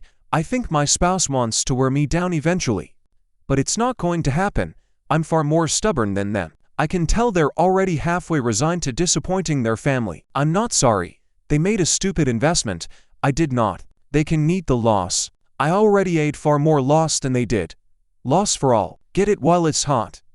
Fifth, the overwhelming guilt my spouse feels on a daily or weekly basis is a huge bummer. So we've been in couples therapy. The self-flagellation is annoying, and I can basically forget the scam happened until they throw a pity party. I'm fine with them feeling bad.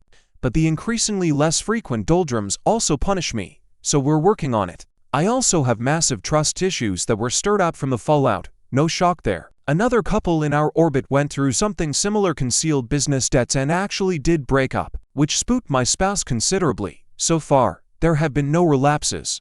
And our friend group has been on my side, and helping us get our lives back on track. Sixth, and on to the most positive news, I got a massive raise. which has dug us out of the hole much faster than I thought. Last week our household net worth went positive again. This was very exciting, and we went out to celebrate. It pleases me how fortunate we are that not a lot about our daily existence changed. Despite how much money we lost, I still have days where I'm mad and genuinely uncharitable. But they come less frequently with time. My earning potential is very good, and so is my spouse's. I'm making them do some more work to get additional certifications for their career. In 10 years, I think we'll look back at this and see it as a speed bump rather than a mountain. My own family has been a rock through this. My father really stepped up and has been so supportive emotionally. He has been calling my spouse and kindled a fairly close child-parent-like relationship with them.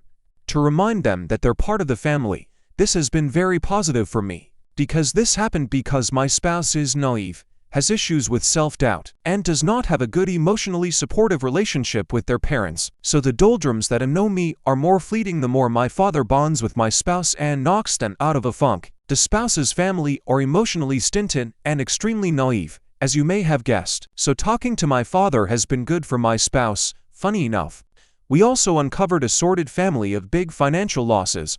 My father's wife were not blood-related, lost about half of what we did through bad investments in the early 2000s. Apparently, there was talk of divorce and bankruptcy at the time, but they stayed together, and, like us, they made too much to go bankrupt. That's been a bit of a bummer, but my credit score thanks me for not declaring bankruptcy. Also, my own grandparents apparently lost close to $10 million in the savings and loan scandals. Goes to show you how many people get caught in these traps. On the law enforcement front, nothing has happened. Trump ripping apart the DOJ and FBI means nobody in the federal government has done anything. Although we did get a call from a Secret Service guy that went nowhere. I made the spouse report the scam everywhere. No matter how much I could tell it pained them to relive their own foolishness. Local police tracked the wallets to an address in Africa. So we're basically Saul. The money is gone, as I suspected. They occasionally still IM the spouse, looking for more money, and we dutifully forward the information to law enforcement. I think I will look into getting a federal judgment recorded and on file with what little we know about this person and their aliases, at least before the statute of limitations for fraud runs. I know it's probably futile, but for this amount of money, even a 1% chance of getting anything back is worth it. Even for the filing fees, I just want a public record of what this evil person did to us. Anyway, that's what has been going on. I wouldn't call it a happy ending, but I did not blow up my life. And we have not lost the house, any cars, anything like that. Nobody has self-harmed either. I hope that those of you that have been taken by such scams, or will be taken, can gain some measure of peace knowing that there is a way out of this sort of betrayal and financial ruination. Many thanks for your kind words, even the ones that were not kind towards my spouse. I needed space to be angry, hurt, confused, and uncharitable. And Reddit provided it. Stories number 14. My partner 45 meters has barely spoken to me since I for OF refused to call in sick on Friday. Sept 19. Together 1 year. Living together 6 months. How do I handle this silence without undermining my boundaries? I for OF work as clerical staff. I handle scheduling, filing, keeping records straight, and making sure deadlines don't slip. If I don't show up, someone else has to pick up the slack, and people in my office have actually been written up for attendance issues. On Friday, September 19th, my partner 45 meters asked me to call in sick so we could spend the day together. The previous day 18th was actually my birthday. I told him I couldn't. Fridays are one of our busiest days, and I can't risk my job. Instead of understanding, he got upset. I've been doing this work for nearly 20 years. It may not impress him, but it pays the bills and gives me stability. The fight escalated. He accused me of always putting work before him, and I snapped back that I'm tired of him acting like he's entitled to my time while dismissing what I do. He said I make him feel like a backup plan. This isn't the first big fight we've had. This month, we argued about money. We used to split everything 50-50 and he covered for 3 months because I was not paid. And when Ashley got paid, I decided to pay off debts first. I asked for some flexibility until I was caught up. Instead of working with me, he called me irresponsible and said I'd drag him down. We moved past it at the time, but I think the resentment is still there. Since the 19th, he's been distant, barely talking to me, avoiding being in the same room, no affection. I've tried twice to open the conversation, but both times he shut it down with, "I don't want to talk about this right now. It's been 11 days of silence. I don't know what to do." Part of me feels like I should apologize just to break the ice, but another part of me feels like if I do, I'm teaching him that it's okay to belittle my job and stonewall me until I give in. I don't want to lose him, but I also don't want to keep living like this. Comments. Commenter 1. Why didn't your extremely stable job pay you for 3 months? Commenter 2. The first thing you should do is find another job, because if you have been doing this job for 20 years, refuse to call out sick in case you get written up for it or make things harder for others, but go 3 months without getting pay. You are not only being treated like a mug by your employer, you are acting like one. And your boyfriend is picking up the financial burden because you are paying debts that you have because your employer wasn't paying you. Is your employer going to pay the interest on your debts? No, they aren't, because they are struggling to stay afloat. Commenter 3. I can't help but point out that you're giving this level of priority to a workplace that didn't pay you for 3 months. Commenter 4. Why are you so committed to a job that didn't pay you for 3 months? What is actually going on here? Stories number 15. We cannot forget that we are the first few generations of women in our entire bloodlines who even have the choice not to get married and have kids. Most of our mother and grandmothers never had a choice. They had to get married for survival.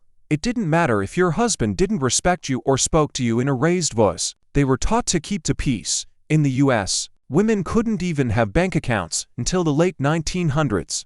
Now we finally have a choice. Truly think about it and ask yourself, how many marriages and relationships do you know where the man actually carries his weight in household chores, household management, and also treats his partner with love, loyalty, and respect? If relationship and kids is what would truly make you happy, go for it. But please don't settle for a loser that will turn you into a mommy bang maid that also works. You owe it to yourself. But don't do it because you're afraid to be alone. It seems like that's what most relationships are. The more and more older unmarried, childless women I meet and read about, the more I also question whether marriage or cohabitating is in my best interest. I don't want anyone draining my youth, my beauty, my energy, my spark. And that's exactly what staying with a partner that isn't worth you is going to do to you. Statistically, unmarried and childless women are the happiest demographic. Divorce your shitty husbands and boyfriends, ladies, especially if they don't do housework without being told. And let them have full custody too. Be free and discover who you truly are. One more point. If you want societal change, women, we need to stop having kids for the capitalist machine. They want wage slaves, even if you want children. That's one of the best forms of resistance we have. No more sex, no more marriage, no more kids at least till there is some change. Eat it. Just to be clear, everyone has the right to make their own decisions. I said this in a comment, but this is also a request to reevaluate your choices and also think about whether this is something you truly want or it's something you think you want because you've been taught to want it. And happy marriage do exist, but are they the norm? Just think twice. Comments. Commenter 1. You are correct that they want wage slaves. I know this is going to sound kinda woo-woo, but we are in a proverbial factory farm. We, not just women in this case, that the working class are being bred through restrictive medical care and misogynistic religious propaganda so that the millionaire, billionaire, corporate classes can use us like batteries. They are predatory and parasitic. The government wants birth rates for one reason: to ensure that we are born so that our energy can be harvested. And along the way we are mistreated, abused, lied to, used. Even our healthcare system is designed to siphon from us during sickness, not heal us. It really is such a fucking sick country. World. That said, marriage has provided me with some real-world material and emotional and mental benefits. I think people can pick and choose here, while still being informed of the broader systems at play. Commenter 2. As a lady born in the late 1900s, oh my god, that phrase made me feel like a Grandpa Simpson joke. Agree. My mom had to get dad's permission to have a tubal ligation after I was born in 1981. Don't take this shit for granted. Protect your independence and freedoms. Commenter 3. I agree with your overall premise that people should have the ability to choose if marriage or children are their path. I don't exactly agree with your timelines. A generation traditionally consists of 10 to 20 years. I'm an elder millennial and my mother 100% had a choice about marriage and children. There are actively multiple generations who can and have chosen their paths alive and active on this forum. We are facing an attempt to reverse multiple generations' hard work. Commenter 4. I don't say this lightly because I am single by choice, for a variety of reasons, but mostly because of your first point. It's too hard to find an equal partner. But when you have a true crisis in your life, I will say it is very hard to navigate alone without a very tight and supportive social circle. So anyone going it alone or thinking about it, my advice is spend time and energy cultivating a friend network/support system and work on your family relationships. It's really hard when shit hits the fan and you're dealing with serious health issues, unemployment, etc. That being said, there are so many things that are easier without an energy-draining partner dragging you down, so I still 110% agree with and don't have any regrets. I'm just putting this out there because my friends and family have literally saved my life recently, and I wish I had an even more robust support system right now. There have been times in the last few weeks where I just needed a body or a helping hand, and I am very thankful I introverted self spent time maintaining friendships and getting to know neighbors. So, DTMF, but remember to put lots of energy and love towards friends and family. Stories number 16. I 27F don't know how to deal with insecurities from dating BF 28M who is much more attractive. Reddit. I've been a new 10mo but amazing relationship with my BF 8N, who's a total babe on top of being incredibly charming, kind-hearted, intelligent, and ambitious. The total package, and I'm in love. However, since we started dating, I've been getting sometimes snide, sometimes outright rude comments from friends and family regarding the apparent disparity in our appearances. They've ranged from "Whoa, how did you manage to get this one?" to "Well, he's obviously with you for your personality." I don't think I'm unattractive by any means, but TBH looks have never been a metric by which I judged both myself and others, and this is the first relationship I've been in where, due to external comments, I've started to actively become self-conscious and critical about my own physical appearance. Aiden has casually modeled and acted in some indie films in the past, and as a result has also dated models and actresses that are absolute stunners. He's never been anything but complimentary towards me, always telling me how gorgeous I am and how much he wants me because he's a sweetheart. But I can't help but feel like a bit of an ugly duckling whenever we're out with his crowd. And guys, trust me, I know there's way more to someone than their looks. But the tangible reality of it is that in some groups it's clear who everyone wants to be holding the camera instead of in front of it. Generally, I'm pretty happy with myself. I've got decent style, a solid career, and engaging hobbies, and I've been trying to remind myself to focus on those things instead of my looks when I feel insecure. But I guess I feel frustrated because of all the comments, and the scenario of uglier girl with more attractive guy seems to draw the ire and judgment of other people more frequently than anything else. I've seriously heard comments even from people I considered good friends and who have known me for years, to the effect that I should be wary of him leaving me for someone more beautiful. Recently, an old model fling of Aiden's moved to our city and has been actively trying to get him to go clubbing, dancing with her and her friends, and has made some rather judgmental comments about why he isn't dating someone prettier when he clearly could. She's all over his social media. I only have Instagram for design content and never post pictures of myself, and try as I might, I can't help but feel insecure over how much attention her pictures get, and also the old pictures she's been posting of her and Aiden recently, and the comments from mutual friends saying they would make a gorgeous couple. It really sucks, because they are gorgeous together and I can't help but think we'll never look like we fit the way they do. I don't want my insecurities to sabotage an amazing relationship, but I haven't ever experienced this kind of self-esteem issue over something that I can't change or at least work on about myself. Aiden has no idea I've been feeling this way, and I've been too embarrassed to talk to him about it. Because one of the things he says he really loves about me is that I'm confident in who I am, and I'm afraid he'll think less of me if I express my insecurities over something that is fairly superficial, I guess. How do I get over this feeling? And am I just doomed to hear these kinds of comments for the rest of our relationship? TLDR, boyfriend is way more attractive than I am. Everybody comments on it, and I'm slowly turning into a tiny pile of insecurity over his old model fling. Comments. Commenter 1. So a guy who is this total package definitely can pick anybody he wants to be with. And he picked you. For whatever reasons he has. You are the one that he chooses to be with each and every day. Sounds like you have a lot going for you. To me, feel good about that. Everybody else is jealous and can pound sand. Don't give anything negative from them a second of your time. Commenter 2. Well, he has to like you for who you are, right? At least you would be being real with him if you shared that it was making you feel insecure. Don't let the comments get to you, and trust that he is with you for the right reasons, because the right person will be there with you for all the right reasons. His role as your boyfriend is to help you feel comfortable and desirable, and by all means, go to him with your insecurities or you won't be happy. You're the one dating him, not his friends or his family. I'm assuming the relationship is relatively new, so it would probably get easier as time goes by and your bond strengthens. Commenter 3.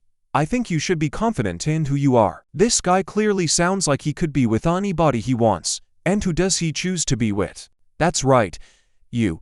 That means he likes you for you and isn't just interested in dating the hottest piece of arm candy he can find. Instead of feeling self-conscious when you're out and about with him, you should feel proud. Hold your head up and own that shit. Because all these girls that are making nasty comments to you are doing it because 1. They're jealous, and 2. Because they're so pathetic that their self-esteem takes a hit when they see a guy they like dating someone that isn't them. How sad is that? You shouldn't feel embarrassed by these girls. You should feel pity that they're so shallow they actually get upset based on something so superficial. You're so much better than them, and if people keep giving you super snide and mean comments to your face, just tell them to fuck off. And if it's anyone your boyfriend knows, I don't think it'd make him think less of you if you told him what they're saying. He sounds like a non-shallow guy, so he'll most likely think less of them for insulting his awesome girlfriend based on something so petty. You've been dating for 10 months. If he didn't think you were awesome, he wouldn't be with you now and wouldn't still be treating you well. Isn't that all the affirmation of your relationship you need? I say fuck what everyone else thinks. Commenter 4. Looks alone determine nothing about a person. There is no such thing as an ugly person or an overly attractive person when it comes to relationships of substance. Only good people that you can be with or bad people you cannot be with. Do not worry about your looks. Try to focus on how happy the two of you can be by spending time with each other. While it may be true that most relationships stem from looks being a large driving force, it is also important to know that what makes the relationship truly last is the connection the two people can share. Who you are is always more important than what you are or whatever other people say about you. Update: we got engaged a year ago, which felt like one of the best days of my life. The universe decided no, and earlier this year I found out my fiancé cheated on me in the first months of our relationship and slept with his ex-model fling a few times even, though he had denied there was anything other than friendship between them. Found out because she still shares mutual friends with him and is in the same field. We were all at an event and she made a snide comment about it after a friend heard about our engagement and congratulated me. I can't really put into words how betrayed I felt. Our entire relationship built on lies and years of insecurity being validated. After I finally put them to rest, we tried working through it, but I decided to break things off because I don't think I'll ever be able to trust him again. He made sounds about how it was an early mistake and that I'd be throwing away 5 years of our relationship. But TBH, I felt like they never became a thing because she wasn't interested in more. Not him. So yeah, I wish I could say all of the "but he picked you" comments were correct. But clearly it was too good to be true. Tilder. Starting over at 30 for after finding out my fiancé actually did cheat on me with his ex-fling at the beginning of our relationship. Commenter 1. So yeah, I wish I could say all of the "but he picked you" comments were correct. But clearly it was too good to be true. Just want to mention that him cheating has absolutely nothing to do with him being more attractive than you or even his ex being more attractive than you. Men cheat on beautiful women all the time, often with less attractive women and often when they themselves are unattractive. Cheating is a character flaw. He would likely have cheated on the model too if they'd gotten together for real and will probably cheat on his next partner. I hope in all this you don't internalize that you were right to think he was too good looking for you, because that's absolutely not the problem. Commenter 2. For real. Beyonce got cheated on. Emily Ratajkowski got cheated on.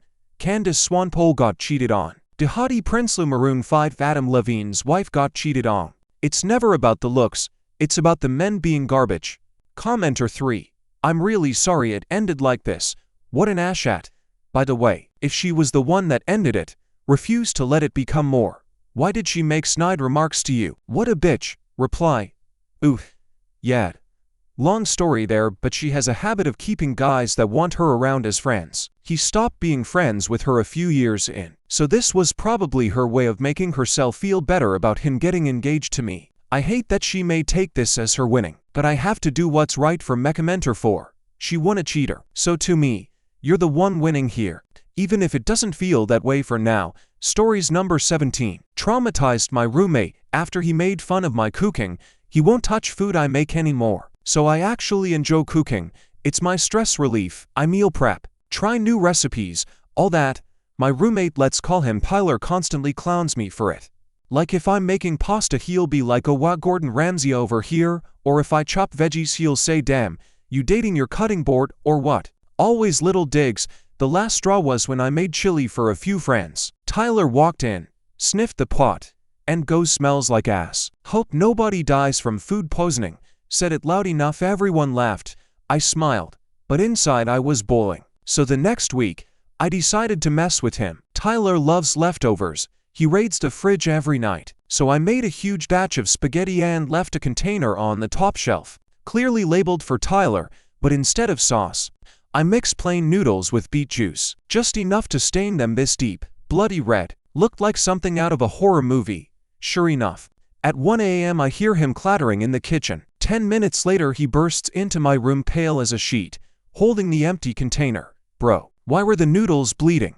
I blinked at him all innocent and said, "Oh, that's a special recipe I learned. Don't worry, the iron taste is normal." He gagged, ran to the bathroom, and spent the rest of the night convinced he'd eaten raw meat pasta. Next day I showed him the beet juice bottle. He didn't laugh. He hasn't touched anything I've cooked since. He even labeled his own shelf in the fridge. Now when friends are over and I'm cooking, he just sits quietly. Sometimes he stares at the pot like it might grow teeth. Commenter 1. I had a coworker tell me that my beef stroganoff leftovers looked like dog food. Told her that it was a good thing I had not offered her any of it. People need to mind their own business. Commenter 2. Sounds like my ex. He'd never cook unless it was plain rice or ramen.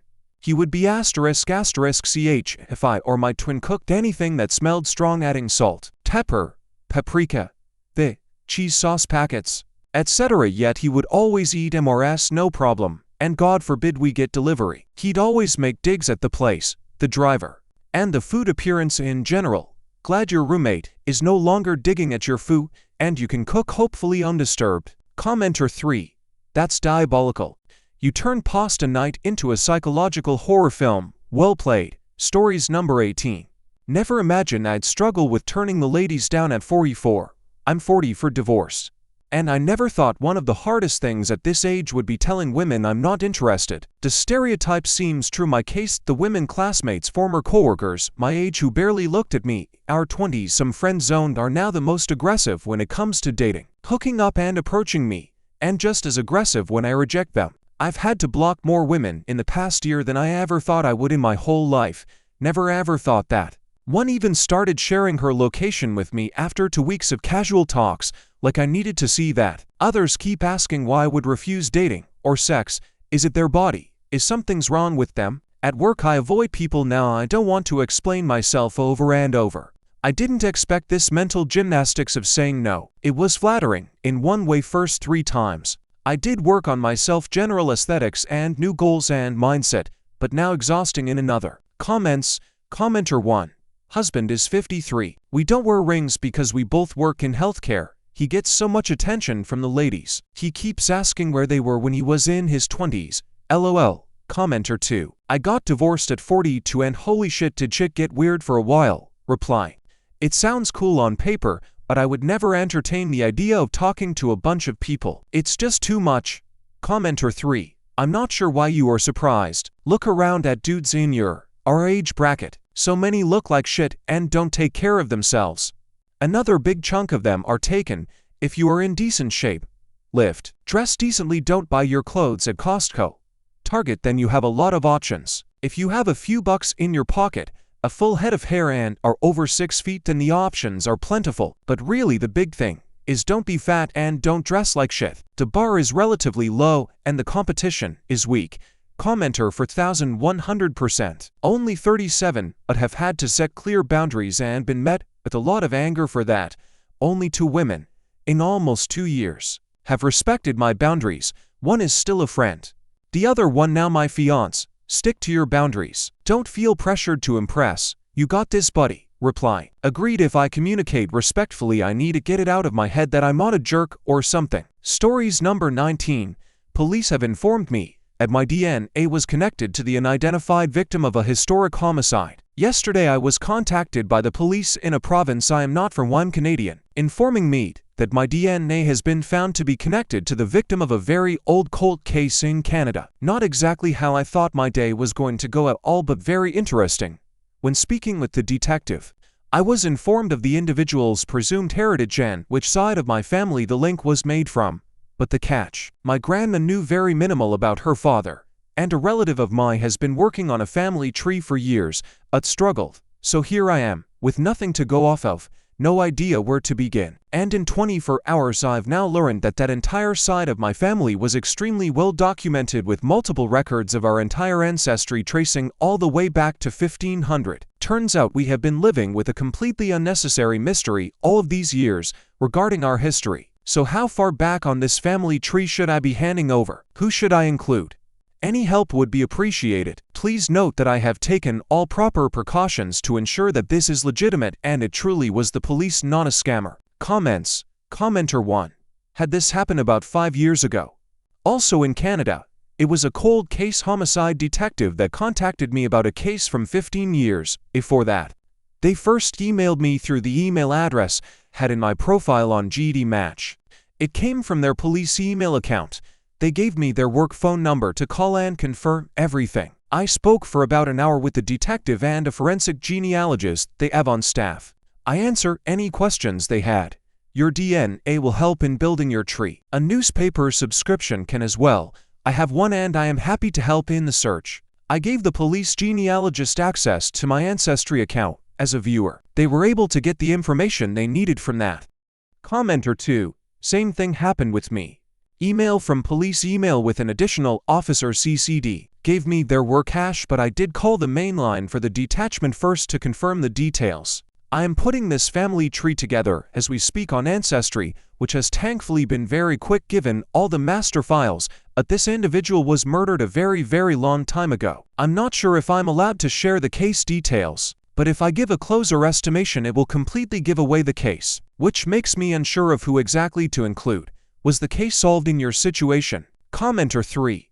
I would say don't divulge any details at all in the case. Ancestry is great for tree building. I try to get as much info as I can from trees of other DNA matches. Case in my situations was solved about 2 years after I gave them my info. Commenter 4. I do forensic genealogy for cold cases and we look at public genealogy databases such as GEDCOM for any matches to the suspect DNA. We then trace that match's DNA back to the estimated grandparents. Then the same with each match to triangulate the common ancestor, then we work forward from there. It's a reverse process than regular genealogy, where you and the names you know and work backwards. Commenter 5. How can my family tree be of use to the investigation? What can I do as a seemingly random ancestor to be useful? The detective shared with me that the other matches there weren't many, haven't been willing to help them, but I'd like to give them all I can. Commenter 6. Someone on one of the branches of your tree can connect to someone on another tree and another, and before you know it the right answer pops up. My great-grandfather had a sister, but the family never knew that she was adopted. When I was building our tree, I found her adoption info and biological parents' names and built her tree up from that. Jane Smith's tree might show her grandfather as having 2 siblings, but you've done more research and found a total of 4 siblings and now your trees are connected. If a forensic genealogist was just able to see Jane's tree, they might run into a dead end. Commenter 7. Wasting resources on a death 100 years ago. Reply. Regardless of who they were or when they die. Every doe was once somebody with people who knew them, loved them, and cared about them. In an instant you can go from being somebody to being nobody, completely unknown to the world, and just a generic John or Jane Doe. They deserve a name regardless of when they die, and their family deserves to know what happened to them. Update. Police have informed me that my DNA was connected to the unidentified victim of a historic homicide. I just wanted to update on my original post because I know several people had requested one when an update was available. This case has now been closed. and police made their public announcement yesterday. Many people thought I was being scanned, and a shocking amount of people guessed correctly with very little information. Through forensic genealogy, the Saskatoon woman in the well was given her name back. Her name is Alice Spence. Saskatoon Police News Conference. Saskatoon police identify century-old remains of woman in the well found in 2,006,100-year-old Saskatoon mystery solved. Woman in the well identified as Alice Spence. Comments. Commenter 1. Wow, incredible. What a gratifying feeling to be able to give this woman her name back. Did you find out her identity before the press release? Have you ever heard of Alice in your family? So sorry for all the questions, but as a hobby genealogist, I find this absolutely fascinating. Replied, it truly is amazing. I cried when the officer told me it was finally solved. I did know. We were, of course, told to keep details private for the duration of the investigation. I had no idea who she was, and had never heard of her. There was many other people I suspected it was from my family tree, but her name never came up. This has thrown me deep into a passion for genealogy, and I am so thankful for that. I knew nothing about my family tree prior to this, and I now have an extensive family tree for both sides of my maternal side. Many hours, many sleepless nights, and lots of research. Commenter 2. As someone with a deep passion for genealogy and a missing person great-grandpa, it has kept me up at night for years. This is definitely a hopeful story to me. I'm really glad you decided to look into your family more. I know you already know, you never know what you'll find. Replied, I can relate to this very much. I initially pursued DNA testing because I don't know who my father is. How crazy that my DNA helped identify a 100-year-old woman before it helped me find my own father. But it gives me hope. I had tested my DNA 3 years before this all began. Let this be a lesson to us all that it is never too late. Reply, I still am not sure who she is to me. That I am not the woman in the article. Alice was a very distant relative. Commenter 3. I was one of the investigative genetic genealogists on this case. Thank you for being willing to help with it. Alice Spence is now the oldest DOE case in Canada to have been solved with IgG. Reply, no way. I wonder if we ever connected. I'd love to speak further about your career in general, if you're willing. Commenter 4. I saw the subject line of your post and wondered if this was the case. I remember when she was found. I lived in Sutherland for a couple years in university, not at that time, though. A few blocks down on 108. I know the area well. Science has come a long way since Alice was found, and I'm very glad for her family that they know what happened to her and that she has been given back her name. Reply. There was a surprising amount of correct guesses back in January, and it was painful to keep my mouth shut. Haha, that's very interesting. I had never heard of Sutherland before. Commenter 5. I checked your original thread, and it's so interesting to see people figure out which case it was just based on when Alice lived. And the one genealogist who eventually worked on the case commented as well. Sutherland is just a neighborhood in Saskatoon now, but it was originally separate and very much tied to the railway industry. I haven't been back home in years, so I don't know what it looks like today, but there was a very large rail yard facility right on Central Avenue for decades, and many university students live there because of its proximity to the local university. Reply. Isn't that so interesting? The world works in funny ways. I believe, although they can correct me if I'm wrong, that the genealogist that ended up working on the case who commented wasn't brought on until the end, so it's very cool to see that this post was on their radar even before. Stories number 20. I'm 27 NAFA teacher, and my principal 40 SM asked me out. I feel very upset and don't know what to do. I am a middle school teacher. Last year, we got a new principal in our school who is very unpopular among the teachers. He has been very critical in all of his evaluations and shared some unkind words with our teachers when he has had a criticism. I, on the other hand, have received glowing evaluations as a teacher under every observation. I have yet to hear mean or harsh criticisms from him. And I even got a lot of new things from my classroom this year that no other teacher got. I'm really upset and feeling like shit now. I thought he appreciated me and had respect for me as a teacher. I really did. After school today, I went to his office to ask him about a semester exam for a particular student. After we discussed the student, He got up and shut the door and sat in the seat beside me. I got a pit in my stomach because I thought I was being disciplined for doing something wrong. He then said that he had heard me saying that I get together with friends on the weekends to play cards. He asked if I ever liked to get together, just the two of us, and play cards at his house. He was very clear he did not mean it as a date because he is my direct supervisor, and that he meant it just as friends. Not sure I believe that. He just asked me not long ago if I was making another visit soon to state where my ex-boyfriend lives, and I told him that I wasn't with that guy I used to visit, so no. My face got really hot and I stammered that I would not be interested in dating, but maybe sometime because I was too nervous to say no with him sitting next to me. I have been really upset since I got home. I've been so stupid to actually think that I was a great teacher. I feel like it's all been a lie and I just want to curl up in a ball and cry. All of my glowing evaluations mean nothing. I plan to go in his office before school very early tomorrow and tell him that I thought about it and am not interested and think that it would be a bad idea to spend time together. Under any circumstance, what is the best way to approach this? How do I pick my self-esteem back up? Tilder. My principal and boss asked me out, not as a date, and I'm really steamed and upset. Relevant comments. Commenter 1. All of my glowing evaluations mean nothing. Just because he likes you doesn't mean that you aren't a good teacher and that your work is not excellent. Don't let him have such power over yourself. Do you love your students? Do you do your best to give them a good education? Do they get along with you? Focus on that, not on him. Reply. My students brighten each and every day for me. I try to make the subject as interesting as possible, and I'm excited to come to school each day.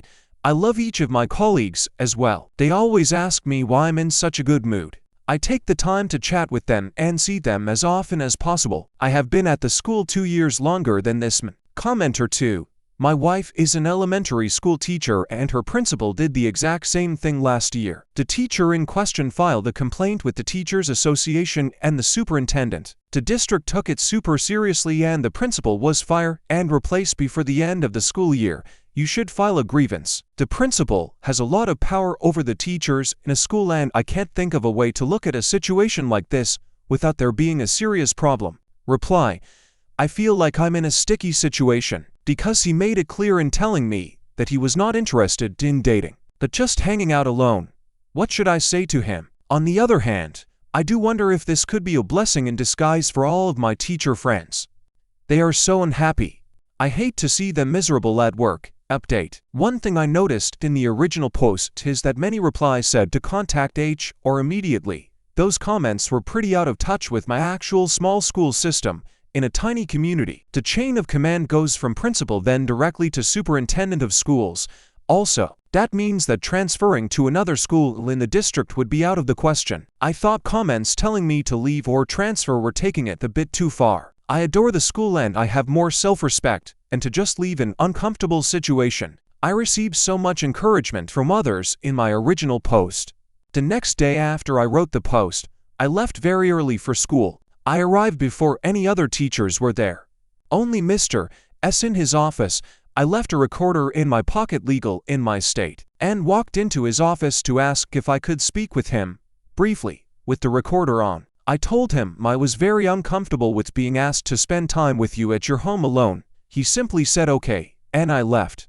Pretty uneventful, but I was worried he would deny it happened when I reported him. So I wanted to make sure I had something on tape. In regards to the resolution, I gave a written statement to my superintendent of schools about the incident. The school system is tiny, about 600 students from P12, so they don't have an HRN. It's not unusual to go directly from principal to superintendent, no middleman. I won't go too much into the discussion, but we came into a mutual agreement that it towed the line. He agreed to my own suggestion that I should come to him as soon as anything else happens. My main concern was that I would be treated differently after turning him down. This actually did happen, which I will get into in a moment. However, I had an unexpected turn of events in January and ended up putting in my resignation late February. I applied for a position closer to my hometown and have now moved back home for personal, unrelated reasons and illness in the family. So I'm actually not in that school anymore.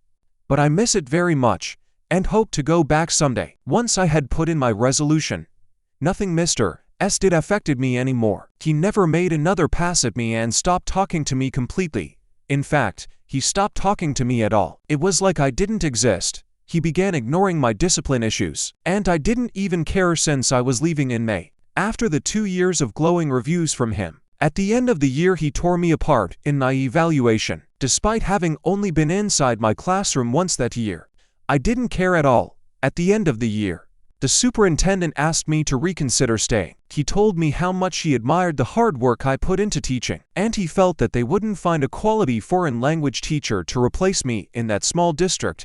I wanted to stay, but again, I was moving for personal reasons and could not. The goodbyes were very hard, and now the cherry on top. The superintendent had been quietly gathering reports and complaints about the Mr. S's performance from all of the unhappy teachers. He met with him before the school year began to have a meeting about changes and improvements that he wanted to see happen, and Mr. S just quit on the spot. 5 days before the school year began for teachers, he really left the school high and dry. They have not found a replacement principal and are making it work with the superintendent doubling as his job and select staff members stepping in to cover other duties. So, all in all, he is now the most hated man in the school district. And I don't have to be there among all the madness this year. The superintendent has also emailed me recently to let me know that I am welcome to come back to that district at any time. Thanks for listening. TLDR. Principal is now the most hated man in my former district. Stories number 21.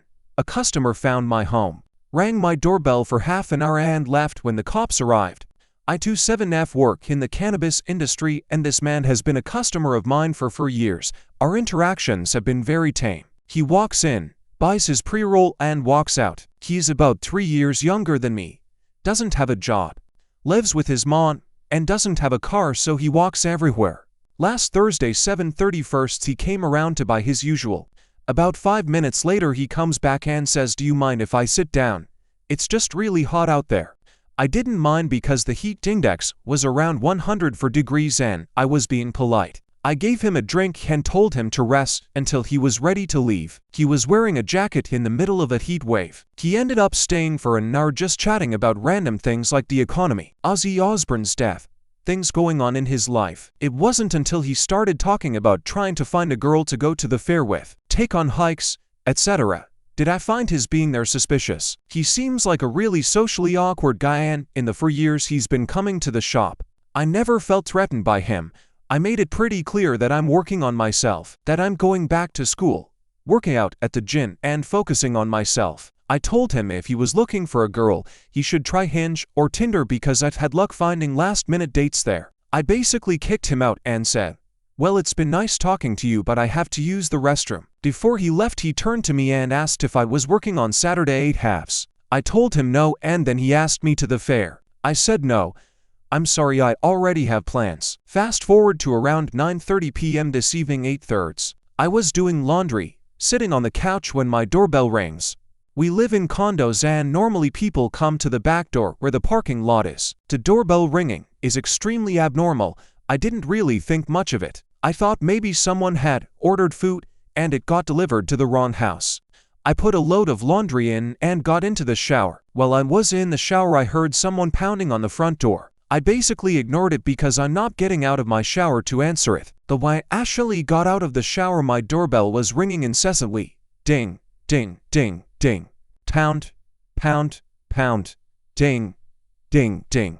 I call my mom because I'm freaking out and I'm thinking there might be an emergency in the neighborhood, but my neighbors know me, have my number and would have come to the back door. She's on the phone with me and she hears this racket too. My dog is raising hell and there is someone very eager for me to open the door. I peeked through the blinds of my spare bedroom and lo and behold there is my customer. The customer who asked me out and I rejected. He's been there about 20 minutes now trying to get me to open the door. I live really close to work, within walking distance. He must have followed me home after work or seen me walking my dog in the neighborhood. Who knows how long he's been tracking my movements, but he's at my house on a Sunday night banging on my door and ringing the doorbell nonstop. I text my neighbor who is basically like a mom to me and she's at my house in seconds. We're at the back door, still hearing the doorbell and the pounding on the door. I'm shaking from head to toe. I'm disoriented because I don't know what the hell is going on and she calls the cops for me. The cops are there within 5 minutes, From the time the last ring sounded to the time the cops arrived was maybe 3 minutes. He must have booked it as soon as he saw the patrol officer. I give my statement to the police. Tell them about Thursday. Tell them that my customer has been banging on my door for over half an hour. They call more squad cars to patrol the other neighborhoods. But after 4+ years of having this customer, I don't know his name. I have literally no idea who this guy is and what he wants from me. How long has he known where I live? How long has he been stalking me? What was his motive for ringing my doorbell for half an hour so late at night? Did he want to hurt me? Did he want to kill me? I don't know. All I did was tell him I was busy and I couldn't go to the fair with him, sorry. I ended up calling my friend and she's letting me crash at her place tonight, but I'm so uncomfortable about going home. I live alone with my dog and I don't want to move, but if I cannot figure out this guy's name, there is nothing I can do legally. It's 3 a.m. now and I'm combing through all our security footage, transaction history. Literally anything that can give me a hint at who he is. He told me he got fired from Jackpenny, but I'm not sure they will divulge his information to me. I'm trying to gather enough evidence that the cops can track him down without his name. I'm so terrified. I cannot sleep, cannot eat, cannot fathom going back to the house I call a home knowing this man infiltrated my life with such demand. How will I ever go back to work? What am I to do? I had plans. I had ambitions to leave this job, but now I'm faced with the choice of leaving now or potentially putting myself in danger. I'm so sick of people. I'm terrified of everyone now, because no matter how long you've known someone, how many times you may have interacted with them, they are not to be trusted. They are a threat to you, your life and your personal space. I cannot stop crying and I'm nervous about everything now. I don't know what to do anymore. I just want to live a normal life where I'm not threatened for declining a date. I just wanted to share my story. I'm going to do my best to file a restraining order, but I'm not sure that is enough. I fear I'll have to move, leave my good-paying job, and watch my every move from here on out. I don't feel safe anymore. Comments. This person needs to be banned from the store already on it. My boss is extremely kind and understanding. He is helping me look through the backlog security footage to try and find this guy's name. He is familiar with this customer as he's been a long-time patron to our store. He's extremely quiet. I didn't know really anything about him until Thursday. He would just come in and say $5 pre-roll. I'd scan his ID and then he'd walk out. I should have been more vigilant, and for that I'm extremely remorseful. I should know his name, but I don't. How does nobody know his name if he needs to scan his ID? It only verifies age. We have a Square system. So if he's a part of our loyalty program, which I think he is, his phone number and name should be in the system. He pays with cash 95% of the time, so he doesn't type in his loyalty number before he pays. I'm currently combing through the security footage to find a time where he paid with his card, which is automatically linked with the loyalty system to find out his information via Square. It's like finding a needle in a haystack though. Secure back room with a lead-lined door. Panic button in the back room. We work in single shifts because it's such a small store. We are in a non-legal state, but offer THC and D9 edibles, but our square footage is maybe 30 by 30 feet. We have nicotine vapes, topicals, CBD. Nothing crazy with limited stock. It's a 9-hour shift for X a week. Good pay and relatively good work environment. I rarely have extreme situations like this. Police are less than a mile away. We are in a shopping complex with neighbors that are looking out for us. I will more than likely run to the back room and contact police the next time I see him. Oops, should get pepper spray or a taser, got both of those. Looking into local self-defense classes now, as well as a non-lethal handgun. I'm fairly confident in the awareness of my surroundings. You just never know what people are planning. I'm taking every precaution to ensure my safety, especially since he knows where I live. I've got security cameras on the way for the front and back door of my residence. Do you understand how many people I see a day? How many IDs I scan? I'm not even looking at their name, I'm looking at their date of birth. Please keep your ignorance to yourself. This has happened to me, and your refusal to believe it does not hinder me from seeking justice and protection from an estranged customer. This is in a non-legal state with no regulations.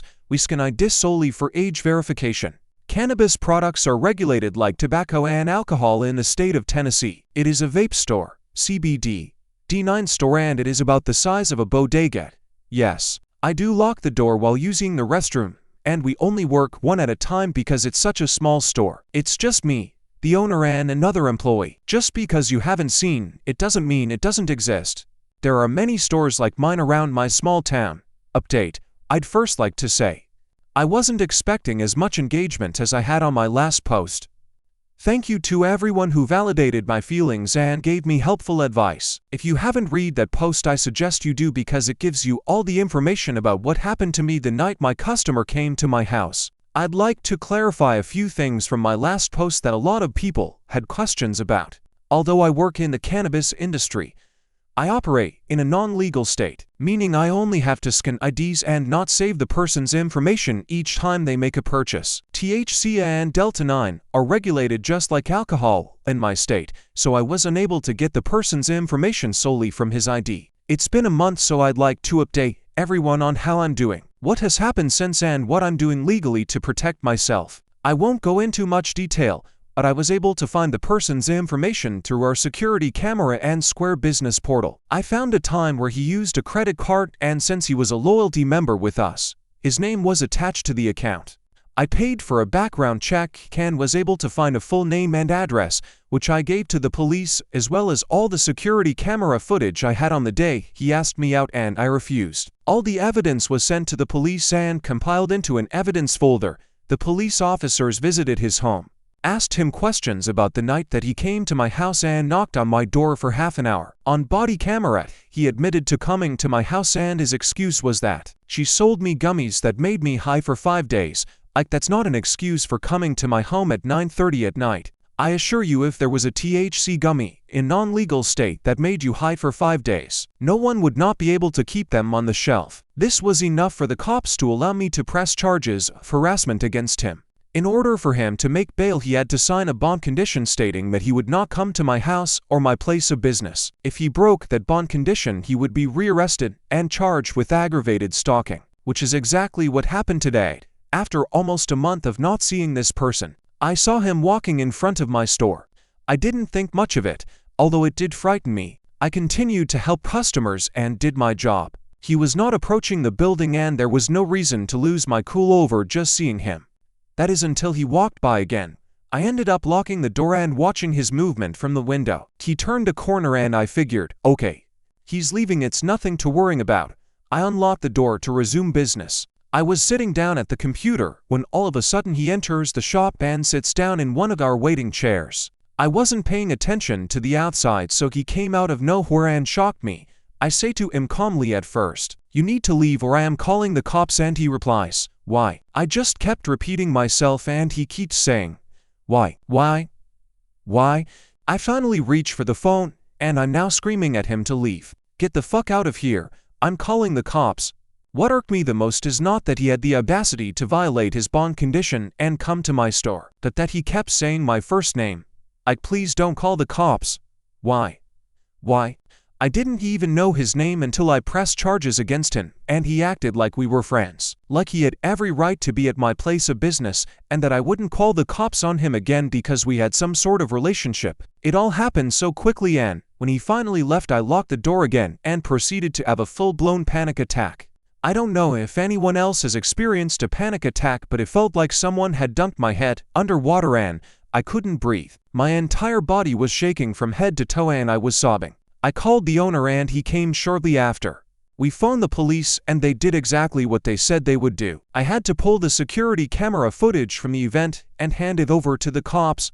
They gathered another warrant out for his arrest and charged him with aggravated stalking, trespassing, and violation of a bond. He will have a GPS monitor attached to him if he makes bail again, and I will be notified if he comes anywhere near my place of work or home.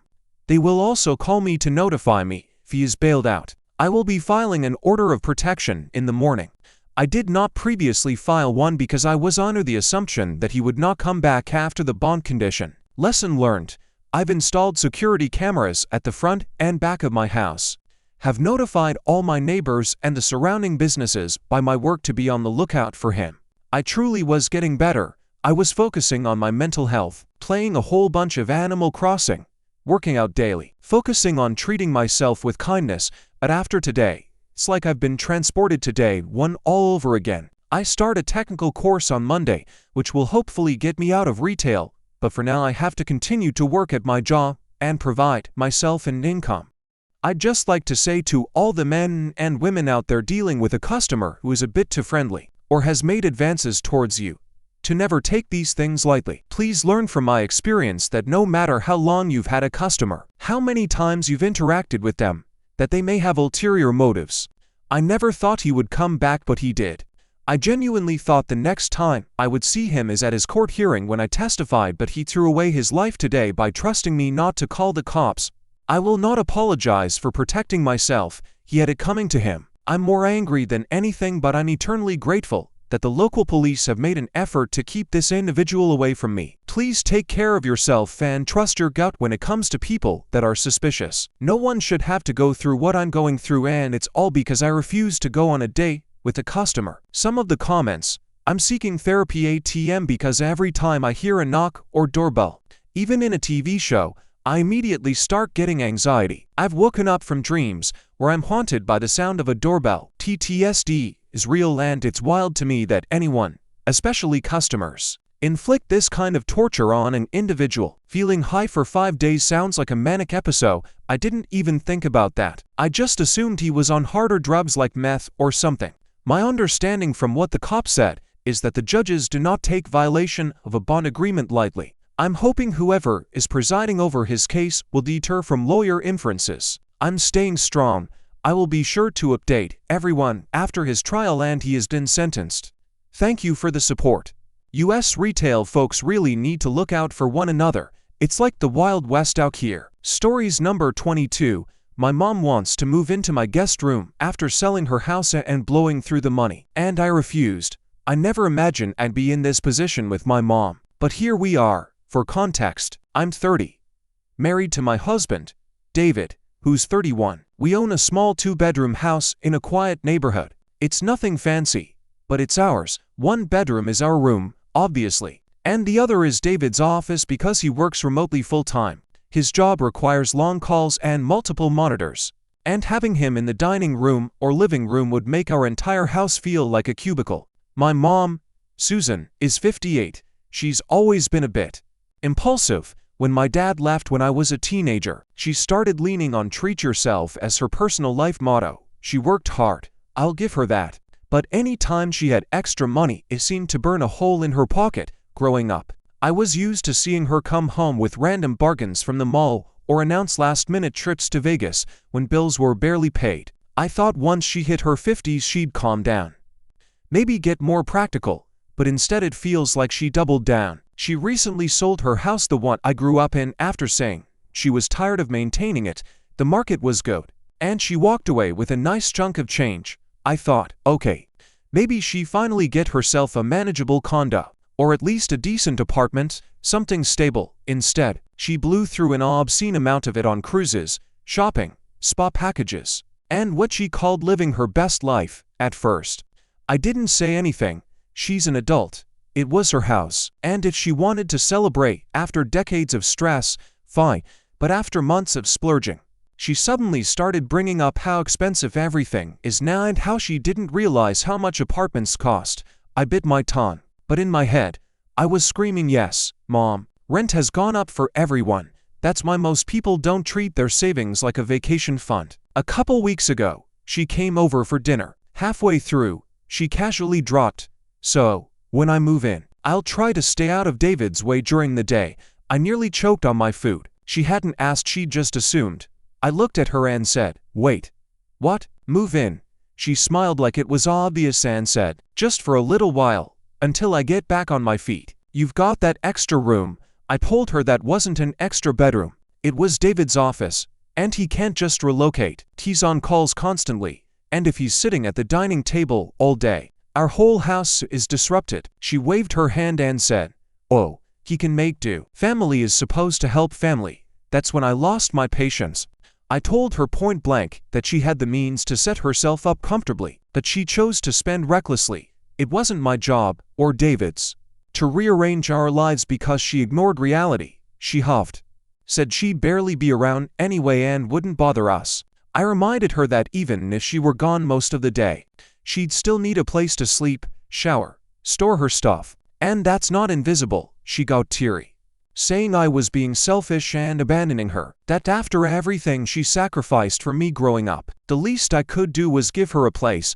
I felt guilty for a moment, but then I remembered those sacrifices usually meant she spent money on flashy things while we were scraping by. The truth is, I raised myself in a lot of ways. Since then, she's been calling relatives, painting me as this cold-hearted daughter who turned her own mother away. My Aunt Carol called me the other night and said, "Couldn't you just let her stay for a few months? She's your mom." I told her if she felt that strongly, she could open up her own guest room. Of course, that shut her down quick. The hardest part is the guilt trips. My mom leaves me voicemails crying, saying she doesn't know where she's going to go, that she might end up on the streets, but I also know she's dramatic and she has options. She could rent a smaller apartment, she could stay with friends, or she could, and this is a wild thought, budget the money she has left instead of acting like it's endless. David has been my rock through all of this. He reminded me that letting her move in would completely disrupt his ability to work, which pays our mortgage and bills. If he can't focus, it's not just vibes, it's our entire financial stability. I keep circling back to the same thought. If she hadn't burned through her money, we wouldn't even be having this conversation. So that's where I'm at. My mom thinks I'm cruel. My relatives are split, half say I'm right to set boundaries, half say I'm being heartless. And me, I just feel drained. Because even though I know logically I made the right choice, emotionally it's brutal to say no to your mom, even when she's the one who created the situation. So, a lot has happened since I first posted. I didn't expect so many people to weigh in, but honestly, it helped me stand my ground when things got ugly. And trust me, they got ugly. After I told my mom, Susan, she couldn't move in, she ramped up the guilt tripping big time. I was getting multiple calls a day, voicemails of her sobbing, and texts about how I was kicking her to the curb. At first, I ignored them, but it got overwhelming fast. I finally texted her back saying, "Mom, I love you, but my answer hasn't changed. You need to find your own place." That set her off. She accused me of choosing David over her and said he had brainwashed me into turning against her. For context, David has always been polite but cautious with her. He's seen firsthand how she burns through money and then leans on other people to pick up the pieces. He kept telling me, "You're not abandoning her. You're setting a boundary she doesn't like." Those are not the same thing. And I know he's right. But when it's your mom, the guilt hits different. The extended family got involved too. Aunt Carol kept calling, saying, "You could at least let her stay until the holidays are over. It's family."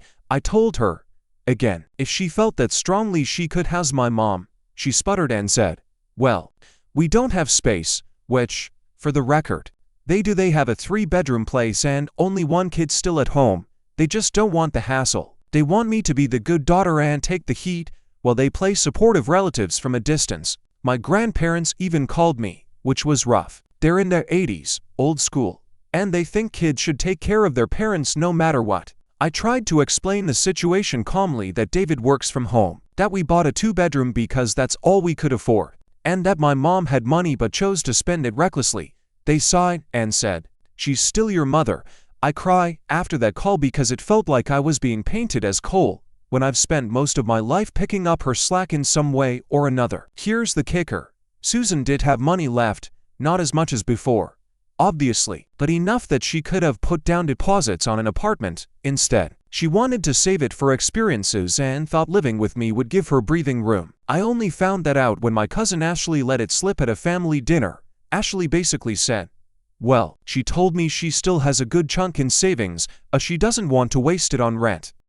I was floored. Waste it on rent? Housing isn't optional. It's not like rent is some frivolous expense. I confronted my mom, and she didn't even deny it. She said, "I just thought since you have a house, it would be easier for me to stay with you, and I could keep my money for things that make me happy." I can't even explain how angry that made me. She wasn't desperate. She wasn't homeless. She just didn't want to be inconvenienced. That was the moment I stopped feeling guilty. Before, I kept worrying I was being cruel, but once I realized she had money and just wanted to freeload, the fog lifted. I told her bluntly, "I'm not rearranging my life so you can keep funding vacations. If you have savings, you use them for housing like every other adult." She hung up on me. Since then, things have been rocky. She found a short-term rental, but she's still telling anyone who will listen that I abandoned her. Some relatives believe her version, some don't. David and I have tried to create some distance. We've limited her calls, muted her on social media, and focused on keeping our home peaceful. The stress has been real, though. I've had moments where I second-guess myself, like what if she really spirals and something happens? But then, I remember she's choosing her priorities, and she's not helpless. I can't control how she spends her money, and I can't sacrifice my marriage or our stability to enable her. The one silver lining is that David and I are stronger than ever.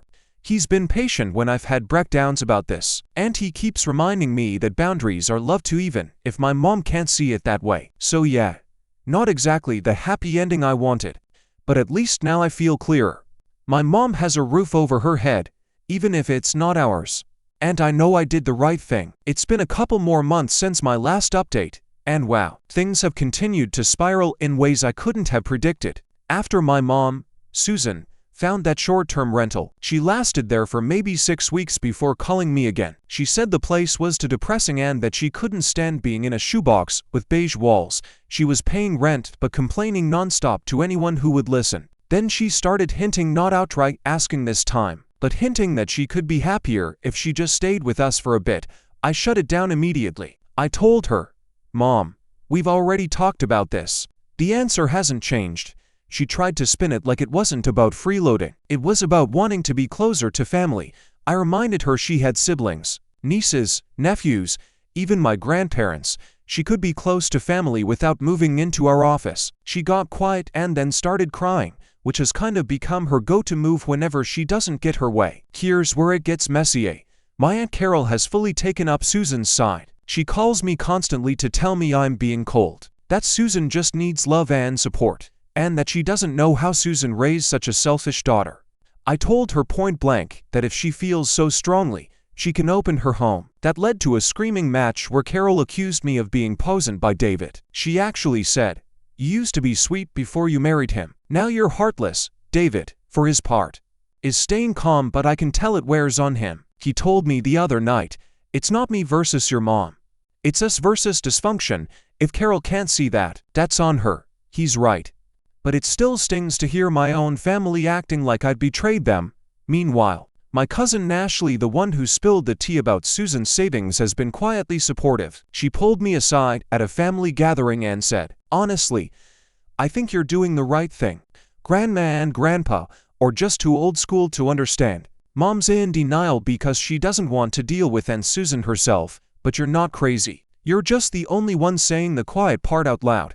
I nearly cried when she said that. It was the first time in weeks I felt validated by someone in the family.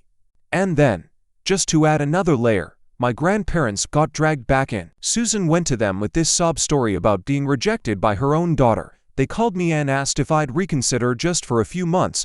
I told them flat out that David's office isn't optional, that it's his livelihood, that moving him would jeopardize our income. And you know what they said? "Well, can't he work from the library?" I laughed, not because it was funny, but because I couldn't believe how out of touch they sounded. I've started therapy again. I went years without it. But this whole ordeal has stirred up all my old feelings about being the adult in my relationship with Susan. My therapist said something that really stuck with me. Your mom is not a victim of circumstance. She's a victim of her own choices, but she's trying to make you the safety net, so she never has to face those choices. That hit me like a ton of bricks, because that's exactly what it feels like. The latest development is that Susan is apparently running low on cash again. She posted on Facebook about how ungrateful kids these days leave their parents to rot and don't believe in family values anymore. Half the family rushed to comfort her in the comments, but then a couple of her old friends chimed in and said, "Susan, didn't you go on 3 cruises this year?" She deleted the post shortly after. I'm exhausted, honestly. David and I have started talking about moving a bit farther away, not out of state or anything, but far enough that we're not within Susan's pop-in range. I feel guilty even considering it, but I also know that I need to protect my marriage and my peace. The part that still hurts is the wedge it's created with my family. Aunt Carol barely speaks to me unless it's to scold me. My grandparents think I'm heartless. Susan acts like I betrayed her. And I keep asking myself, if I caved and let her move in, would any of them help with the fallout? Would they pay our bills if David lost his job because his office got turned upside down? Would they help with groceries when Susan started eating into our budget? No, they wouldn't. They'd just say, "That's your mom. Deal with it." So that's where I'm at, stuck between knowing I'm right but still feeling like the villain in everyone else's story. I didn't think there would be enough to post again, but things keep happening, and honestly, I feel like I'm living in a never-ending soap opera. After my last update, Susan hit what she called her rock bottom. She called me crying one night, saying she was broke and didn't know where she'd sleep. My first instinct was panic, like, was she on the street? I asked where she was, and she admitted she was at a hotel. One she put on her credit card. So not broke as in homeless, but broke as in she burned through most of her house money and is now racking up debt to maintain her lifestyle. I asked her straight up how much she had left from the house sale. She dodged, then finally said, "Well, I didn't keep track exactly, but it's basically gone." My stomach dropped. That house was supposed to be her nest egg, and instead of budgeting, she just kept swiping her card like it was Monopoly money. When I told David, he just shook his head and said, "This is exactly what we knew would happen, and she's going to try to drag us into the mess." He wasn't wrong, because the next morning, Susan texted me this long message about how if I just let her move in temporarily, she could get herself back on track. She promised she wouldn't interfere and that she'd contribute when she could. Those last 3 words, when she could set off every alarm bell in my brain. I told her no. Again. And I added that she needs to start taking responsibility and look at real long-term options, like getting a roommate, moving into senior housing, or even downsizing her lifestyle completely. She called me heartless and hung up. And that's when Aunt Carol swooped in again. She called me furious, saying, "How can you let your mother sit in a hotel when you have a perfectly good guest room?" I snapped back and said, "Carol, you have a bigger house than I do. If you care that much, why don't you take her in?" There was this long pause and then she said, "Well, we're not in a position to do that." Translation: she doesn't want the responsibility either. She just wants me to be the bad guy. Things exploded after that. My grandparents got dragged in again. They called me and begged me to do the right thing. I told them I'm done explaining. That David's office isn't a luxury. It's how we keep a roof over our heads. That Susan had money and blew it. And that's on her. They sighed and said, "You'll regret this when she's gone." That cut me deep, but also, I know that's their generation's mindset, family first, even if it kills you. Meanwhile, Susan has been making Facebook posts that are basically thinly veiled jabs at me. Stuff like, "It's sad when your own children turn their back on you in your hour of need, and you learn who really loves you when times get tough," of course. Half the family comments with sympathy, but here's the wild part: some of her friends have started calling her out. One woman wrote, "Didn't you just post photos from Cabo a few weeks ago?" Another said, "Maybe you should think about budgeting instead of blaming your daughter." Susan deleted those comments fast. That the cracks are showing. David and I, on the other hand, are honestly at peace with our decision. We've started talking seriously about moving, not just for space, but because we want distance from this chaos. I feel guilty for even thinking that, but it's becoming clearer that as long as we live within Susan's reach, she's going to keep trying to wear me down. The hardest part has been the guilt that sneaks in late at night. I lie awake sometimes and think, what if she really ends up with nothing? What if something happens to her while I'm holding this line? But then I remind myself, she had choices, she still has choices. She could find a roommate, take on part-time work, cut back her spending. Instead, she keeps aiming her problems at me because I'm her daughter. Cousin Ashley has been my lifeline through all of this. She told me last week, "Honestly, Susan needs to face reality. If you cave, she never change. She just keep expecting you to fix it." And deep down, I know she's right. So yeah, update 3 is basically this. Susan is spiraling financially. Relatives are divided. Facebook drama is nonstop. And David and I are quietly planning an escape hatch. It's not the happy resolution I hoped for, but it feels like survival mode, protecting what's ours, while Susan refuses to protect herself. It's been several months since my last update, and I think I'm finally at a point where the dust has settled enough to call this the final chapter of the saga. After the 3rd update, things escalated before they got better. Susan's money situation got worse, way worse. She maxed out to credit cards and was bouncing between short-term rentals and extended stay hotels. Every couple of weeks she'd reach out with some version of, "If you just let me stay with you for a while, I could get my life back together." And every time, I repeated the same answer.